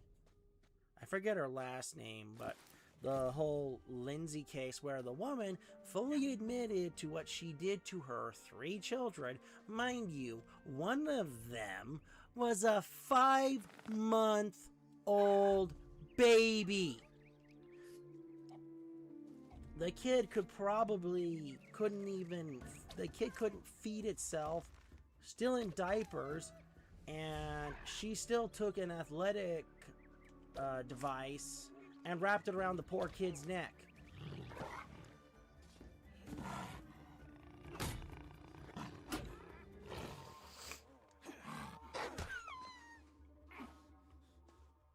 And she's currently on trial, but what are they saying? Oh, she's too insane. She had postpartum depression. And it's like, what is it? And it's the medications that made her crazy. She did. And it's just like, excuse me? Do we give a pass to drunk drivers here? You know, do we give a pass to someone who commits a DUI? We don't. I mean, I remember being on active duty, and there was a Marine who got into a car crash, and he survived, but he was going to be put on trial, and they fully DD'd the guy out. For those of you who don't know, DD'd out means they gave him a dishonorable discharge and kicked him out of the military as fast as they possibly could, because they didn't want to stain the military's name, have the military continually associated with him. They DD'd him out as fast as they could, and, you know, they got, you know, it was, drop this guy, bye-bye, don't come back. They DD'd him out. And then after they DD'd him out, he got prosecuted for, and because he was drunk behind the wheel, I think they went for second-degree felony there. Never heard how the case ended, mind you. But they essentially threw the book at him. And right now they're saying she was crazy. Well, since when does a crazy person plan out a crime? Normally they just reach for the nearest thing and do it. I mean, granted, I did see a list of what she was taking. And, you know, I saw what some of those things were, and frankly, I disapprove that they were having this woman take them. But, you know, this also indicates to me that this woman had mental health issues before she ever had children. And that she probably never should have had children in the first place. But how is it that women like this would give a woman like Lindsay a pass, and it's not her fault, but she'll demand the book be thrown at men like Tate? When it's called, what? How is this in any sense reasonable? Because in Tate's case, you know, they're claiming he did these things, and there is some evidence that he was running a cam girl site, but you know, they were his employees, and you know, some of his employment practices, from what I understand, were not fair. Were not fair in the slightest. I'll give him that. Yeah, that sounds about right.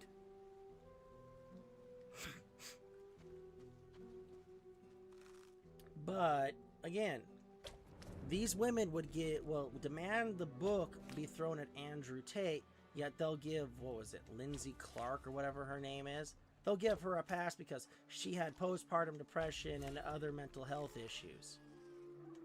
It's not her fault, yet Tate gets the book thrown at him because he's a pig.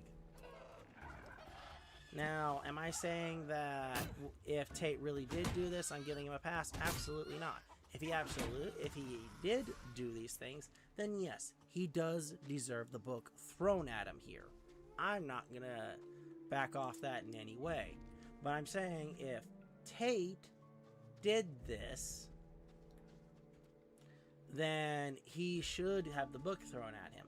But if this woman planned this, knowingly sent the one person who could protect the children to shield them from her, away from her, then doesn't that mean she should have the book thrown at her the same way Andrew Tate needs to have the book thrown at him? Yet women like this will defend Lindsay? Think about that for a minute. Rape is a bad thing. But the alleged part. Murder is a bad thing, and she admitted to it. Is what matters. Yeah. You can assume, you can So often that is a word that's used, and as somebody who is close with sexual assault victims that have never come forward, that alleged part, I mean, he's tied to rape accusations or not. He's convicted or not, I just don't see how that can be linked to positive role model. Even in acts of redemption, I mean, accountability in a way that also speaks to potential shame and tied to guilt, I don't know. But I just know that there is a time he also would encourage young men like to be a powerhouse over women in their sexual prowess. I just don't, I'll give you guys other strong men to follow that feel like they would not be tied to sexual assault. It's a very gray area, unfortunately. It's disgusting that women can and have claimed rape when there wasn't one. Statistically, where are they at? Tell me a statistic, how often that happens. No way to know. Well, you give me the statistic. What is it? Less than 3%. How do you know that? How do you prove that?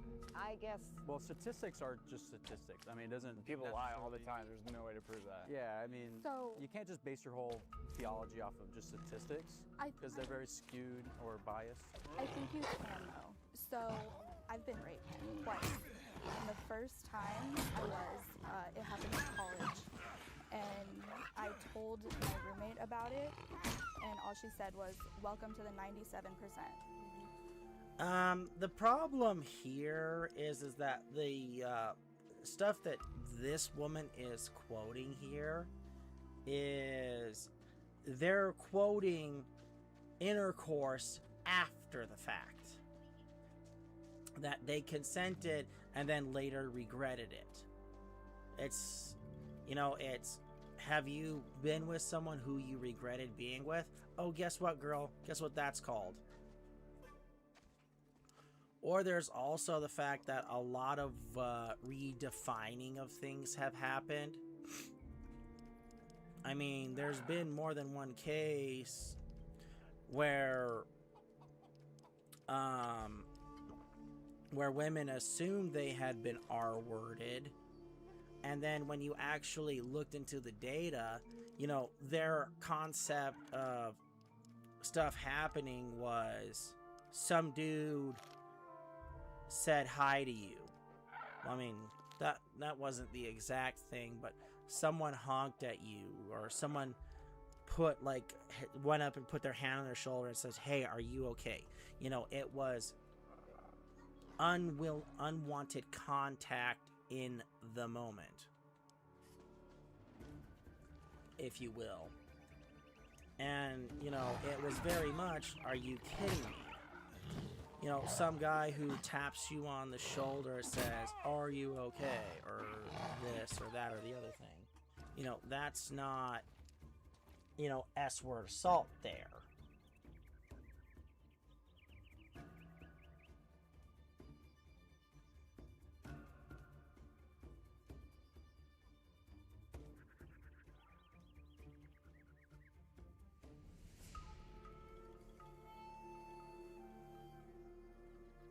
So, you know, she's like, "Oh, welcome to the 97%. It's like, when you actually dig into the real figures, you know, the actual S-word assault and the R-word figures, you know, they're when it actually really happens, I believe, they're still floating somewhere around 45 to 50% in reported cases. And it is true that it's estimated that another 10 to 20% are not reported. That is true. But again, we don't know if that's true or not, because when crimes happen, they are not reported. Now, is that the victim's fault for believing themselves weak and that they can't do that kind of thing? No, it's not their fault. What is actually at fault is society saying, "You shouldn't have done this, you shouldn't have done that." And it's just like, what? We're not allowed to make mistakes? We're not allowed to make stupid decisions that put us in this bad situation?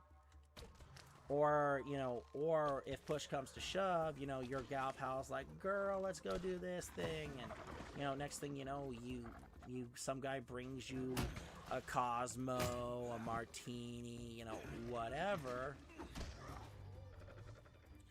She didn't know that the dude was a genuine creep. And, you know, he slipped a little something in her drink. And she wakes up the next morning in a back alley. And the D-bag didn't even use protection. Yeah, that crap happens, and it's terrible. But, you know, again, also, her friends weren't there to help protect her, and they just left her. It's like, "Oh, you go, girl. You wanted to hook up with that guy? Not my first choice, but go ahead, girl, if you really want to."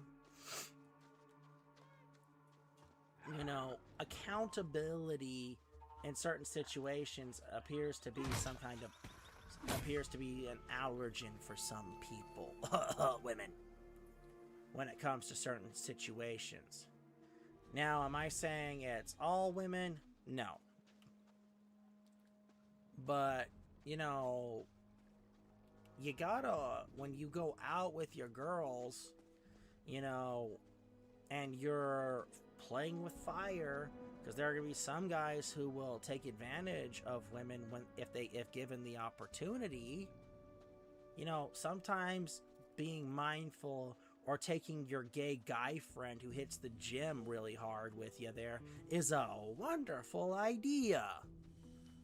Or even the guy who's just your friend and he's fine with just being friends because he's got his own girlfriend and she's not there. But, you know, it's, you know, the point is, you know, not every situation is going to work out the way you want it to. But there are always mechanisms that you can put into place that help things. But her saying, "Oh, I'm part of the 97% of women who have been doing things after the fact and everything." All good? Just as good as it was 10 years. is ridiculous. Give me a sip. Because it's 97% of women. And so that's just something, you know, for you to maybe sit with is, I'm not saying women don't falsely accuse, because I'm sure they do, okay? But that's such a non-issue in this sphere because... That's actually a lie. I mean, let's see. Duke Lacrosse, Mattress Girl. Gee, how many other high-profile cases have there been since Me Too?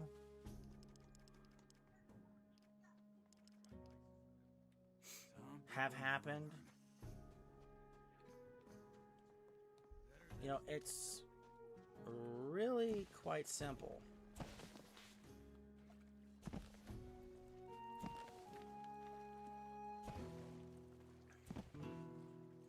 There have just been way too many high-profile cases where things have happened to say that it's only a small number. No, it's not. You said I did. So let's keep that in mind here. That there have been way too many high-profile cases.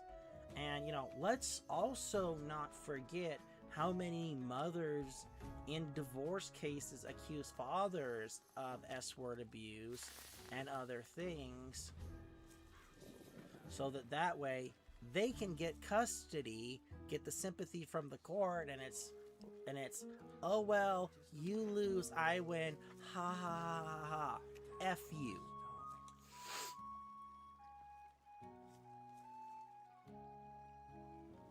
So let's make that very clear here.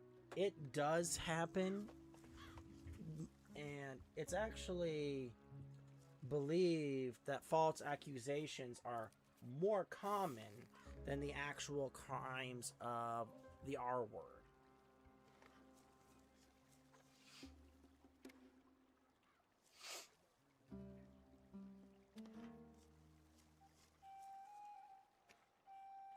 And why is it far more common for the R word for false accusations to happen?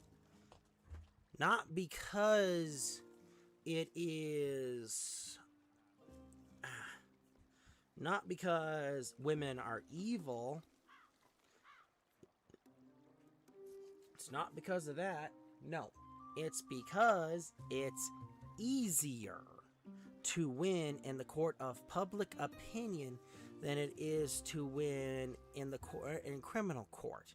You accuse a guy, go to family court, and guess what? Bada bing, bada boom, guess what? You've got all the ammunition you need to take a guy to the cleaners, get everything you want in the divorce court, and then guess what? He's Disneyland dad, or he doesn't see the kids at all. And all you have to do is keep spinning that narrative, and some kids have been permanently alienated from their fathers because of that stuff. So, now, is she lying?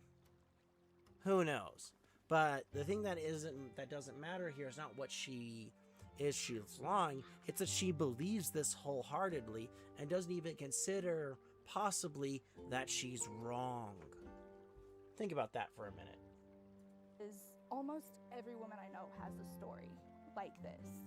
Multiple times, multiple different people. Over the course of how many years? Like I said, me twice. I don't think it's fair to talk about false accusations or allegations when you have someone who has been raped and is telling the truth about it sitting in front of you. I have also been sexually assaulted multiple times. This art is not just for show. By same thing, multiple different people. And the people who assaulted me are still walking out on the streets. Does that make my story any less valuable just because nobody was convicted? Does that make the pain that I went through of my body being not my own any less than? Because my words right now saying I was sexually assaulted could be just viewed as an allegation at this point, since nobody was convicted. What you guys have been through, I can't even imagine. So I'm very sorry for your experiences. I've been drugged and sexually abused by gay men. When I was out drinking a lot, I had blackouts, and then there was other times where there's no way I drank enough to black out. And I woke up in situations that I'm not comfortable with. And same thing, like I didn't really talk about it because I felt so ashamed. So then how can you, as someone who has been in that situation, bring up the fact of people making false accusations and then go on and support someone who has these accusations against him? I don't know the guy personally, I can't. And I also want to speak say thanks to everybody that shared such sensitive information that is to be dealt with seriously, everything everyone said. I just want to put that out there. But he's been on videos encouraging men to use what I would consider rape-like behavior Yeah, in their seen that content. sex. Yeah, and I just And to I'm very amplify that in these times feels like a lot. Yeah, I mean, To make this a point, though, and mind you, again, it's horrible what you guys have been through.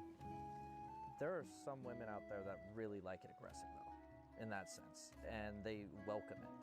So I think there's communication errors there in that regard, because I think that there are women that are more into the aggressive type stuff where well, I think that's consensual sex, aggressive is, I agree mean, it's I'm different, full but I think proponent. some men, Yeah. like, it's the communication error there that it's like.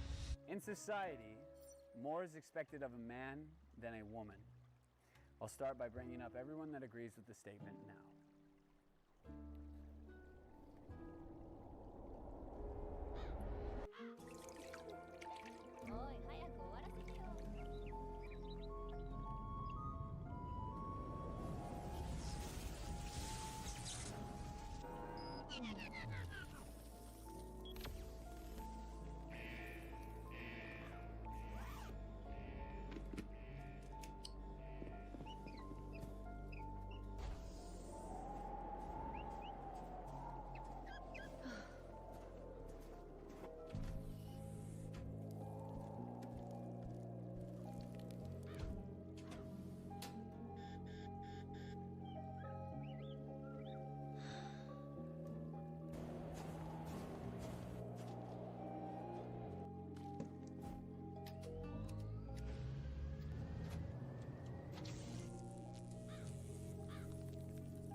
The Ark held.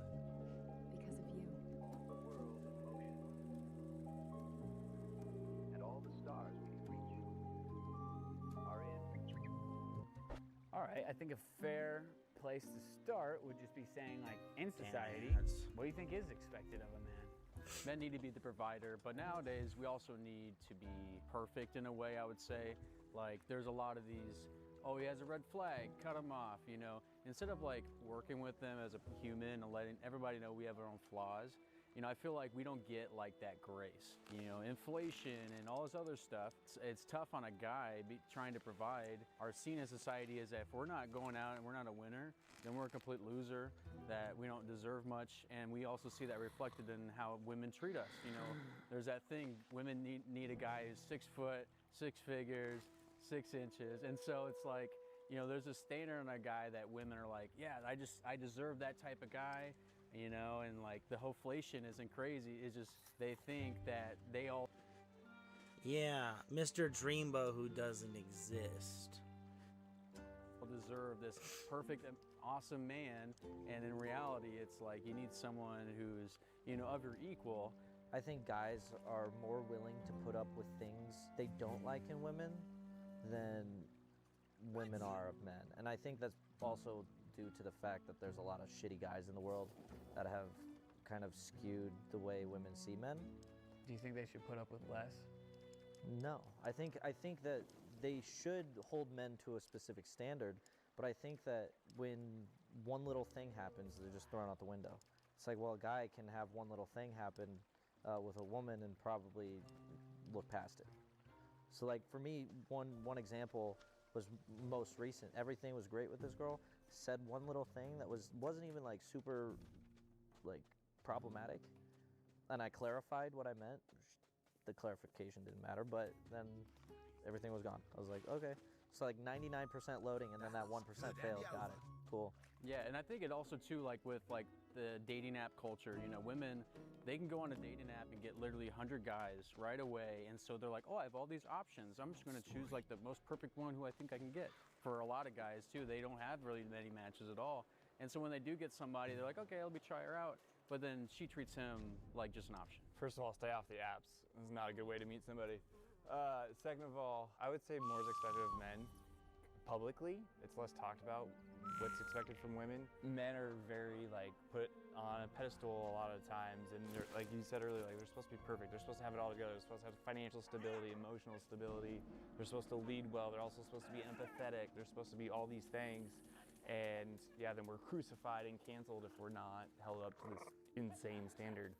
I think there's a little bit more forgiveness with women because there's just more love and compassion and empathy showed towards women.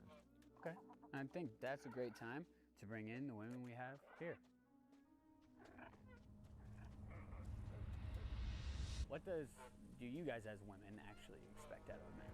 At this point, I don't really have any expectations for men because I don't think it's fair to put y'all on like in a box of what I need this man to be, right? Especially going back to earlier, I can provide for myself. I don't need financial stability from a man. It's probably nice. That is bullcrap, and every guy who's listening to this knows it. Why, if a guy makes less than a woman, she doesn't like you. You are not worth it to her. Now, if you're, let's say she's making 40 and you're clearing 80, you are a prize to her. Let's make that very clear here. But, this is the double standard. He has to, if she's got a bachelor's, he better have a bachelor's and make more than her. Or he better have a master's and make more, and, 2.5, triple times hers. And, I'm not the one who's saying this. This data comes from women themselves when they've been asked these questions. Now, the whole 6-pack, 6-figure, 6 inches plus down south kind of deal, it is fair to say that is a stereotype that has been propagated by people like Fresh and Fit and other people like that, Sure, that is a fair and accurate thing to say. But is it 100% accurate? No. And the woman here sitting saying, oh, I disagree with that because I can take care of myself. Yeah, she can take care of herself. Absolutely, she can take care of herself. But how many women have you heard of on TikTok complaining about, oh, I have to pay my rent, I have to pay my car bill, I have to pay for my car maintenance, gasoline, groceries, where's my money for my bags, my girls' nights out? Where were all the men who used to buy drinks?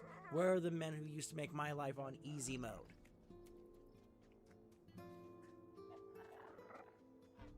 A lot of women are beginning to discover that if you don't have, 1 or 2, 3 guys on the back burner helping you pay for this, pay for that, do this, do that, wow, life is suddenly very difficult and hard.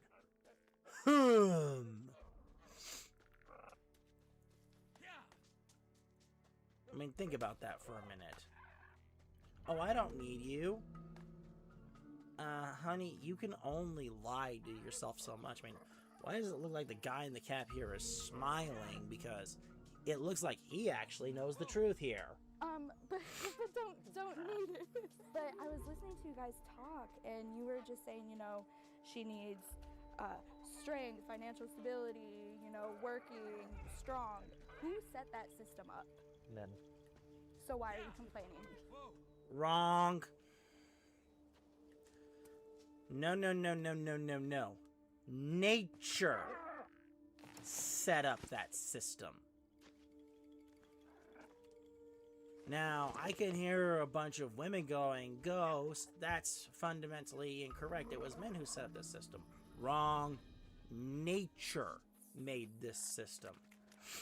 Now, how did nature make this system? Simple. Simple, stupid.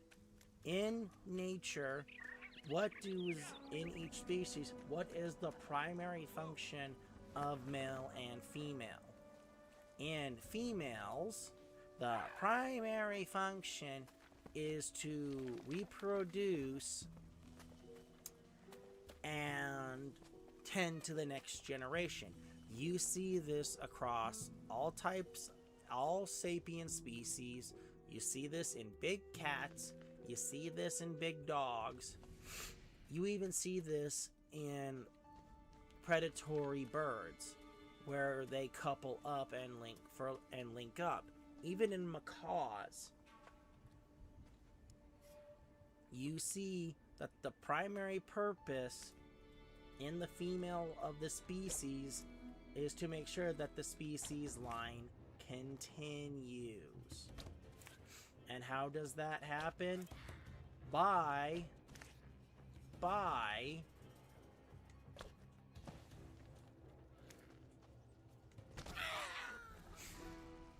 it happens by the males when the female is roosting. In the case of birds, that the male takes over sitting on the eggs while she goes out and gets food. Same thing happens with hawks and eagles. And falcons too, if you want to be technical there. Same thing with chimpanzees. If the female is pregnant and the male is the leader of the tribe, he will take care of her. He'll make sure she's fed. She doesn't have to worry. In nature, the male provides and protects. Make sure that their offspring is not eaten by something that will eat them, both mother and child. And in doing so, this ensures the species propagates. This is cold, hard, wired biology. Ooh, potion. You know, men did not set up this system. Nature set up this system.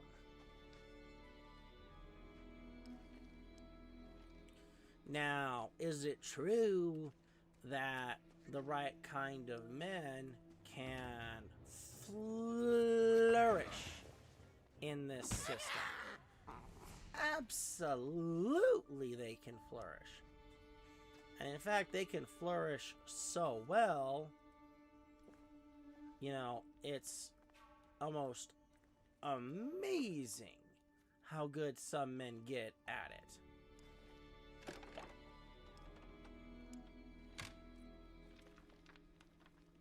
No, don't get back into the chest. But saying that men set up this system? No. Nature set up this system. Now, have men who want to keep women to themselves here? You know, let's say, have they done things to manipulate and exploit the system? Sure. That's a semi-accurate thing to say here.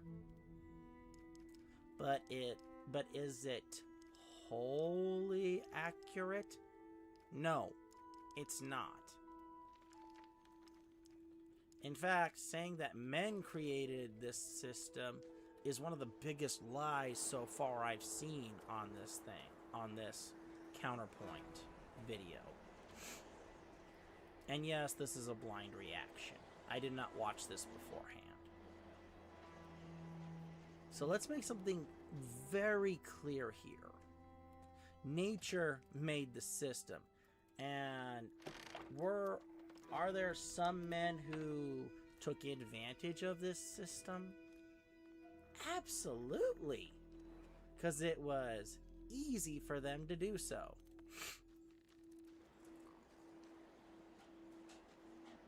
And it played to their strengths. But, you know, what do? Do you just sit there and cry about it? Well, that's what some guys have chosen to do. Some guys have chosen to walk away and be like, man, this is messed up, and just F that noise. Some guys have done that too. And some guys have said, all right, well, if I don't have this, I don't have this. Well, should I bother playing? Some guys have done that.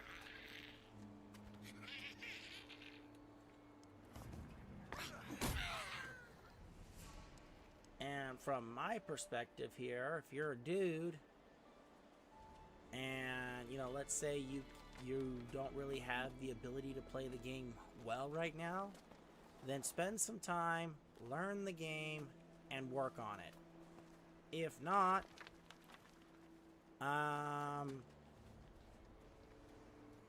sit on your butt, cry about it, and guess what? No one's gonna come help you because you can't even help yourself. Because if you can't help yourself, no one will help you.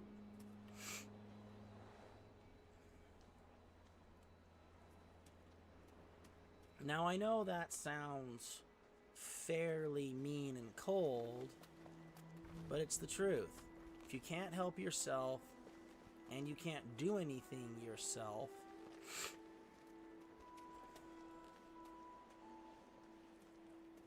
no one's gonna come help save you until you can at least save yourself. At least do part of the work to save yourself. Even in therapy, especially with the therapists who actually want to help people, what do they say? They can only guide you for so long. But you have to be willing to do the work yourself. Because if you're not willing to do the work yourself, going to therapy is useless. Because you're not implementing any of the changes that make things work better for you.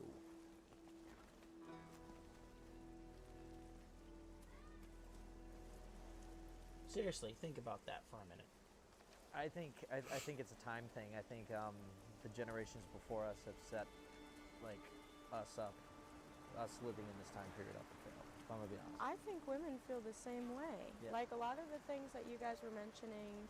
Wrong. Women have not changed. Now, I could hear some people say women have changed. Well, I mean, some women, sure. But a majority of women, do they particularly care about a man's struggles? Do they care about the guy who goes to a job that he hates? But if he breaks down at home, he already knows she's gonna look at him as lesser. So what does he do? He's in the car, he cries his heart out, he screams, he punches the car, he punches the seat, he does this, he does that. And then once he's done that and he's had his moment, he walks in, he's cool as a cucumber, even though he's stressed out beyond belief.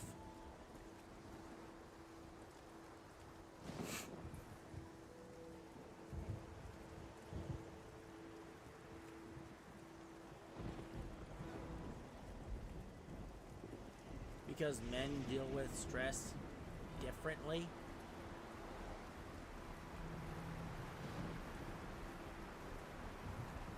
mean, think about that for a minute. Seriously.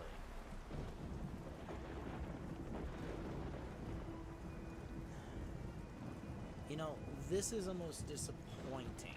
And look at that smug little look on this woman's face. It's almost you know, this is disgusting in my book. It's like, oh, things have changed for women. Not really. I mean, sure, in some places where they've gone very far with equality, a lot of men have gone like, oh, you're average, no, you're not that hot, or other places. I mean, there have been American women who've gone to, where is it? I'm trying to think of where it is.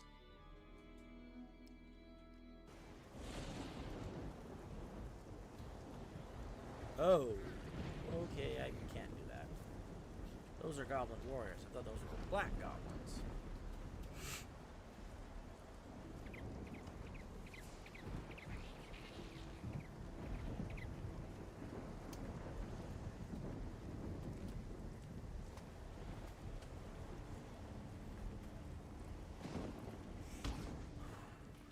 Thank goodness I have acrobatics. Okay, goblin warriors. This bow's not strong enough. Let's get out of here.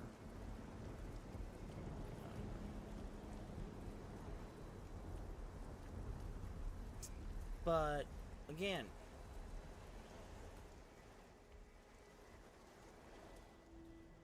you know,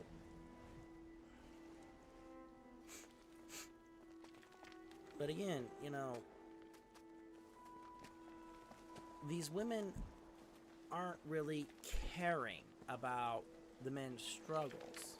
They're saying, oh, it's harder to be a woman, and it's like, have you not know what it's like to be a dude? Seriously?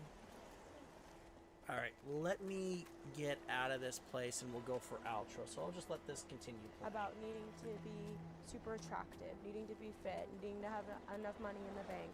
I feel all of those same things. I don't think the issue is men being on a pedestal or women being on a pedestal or men going through...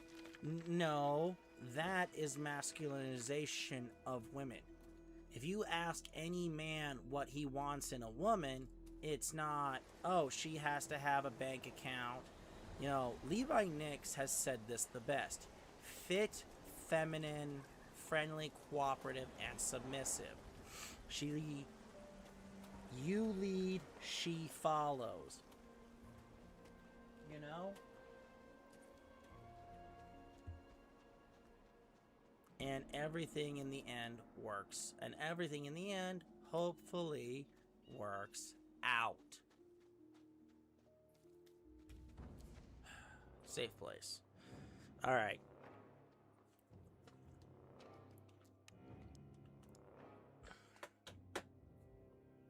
Alright.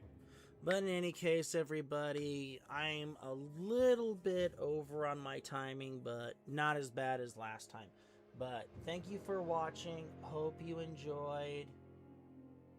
We will do a different subject next week. And I hope everybody enjoyed this live stream. I enjoyed producing these for everybody. But until then, I will see everybody next week. Have a good night, everybody. Until then. And, oh yeah, and don't forget to like, subscribe, and bang that bell if you like my work. Until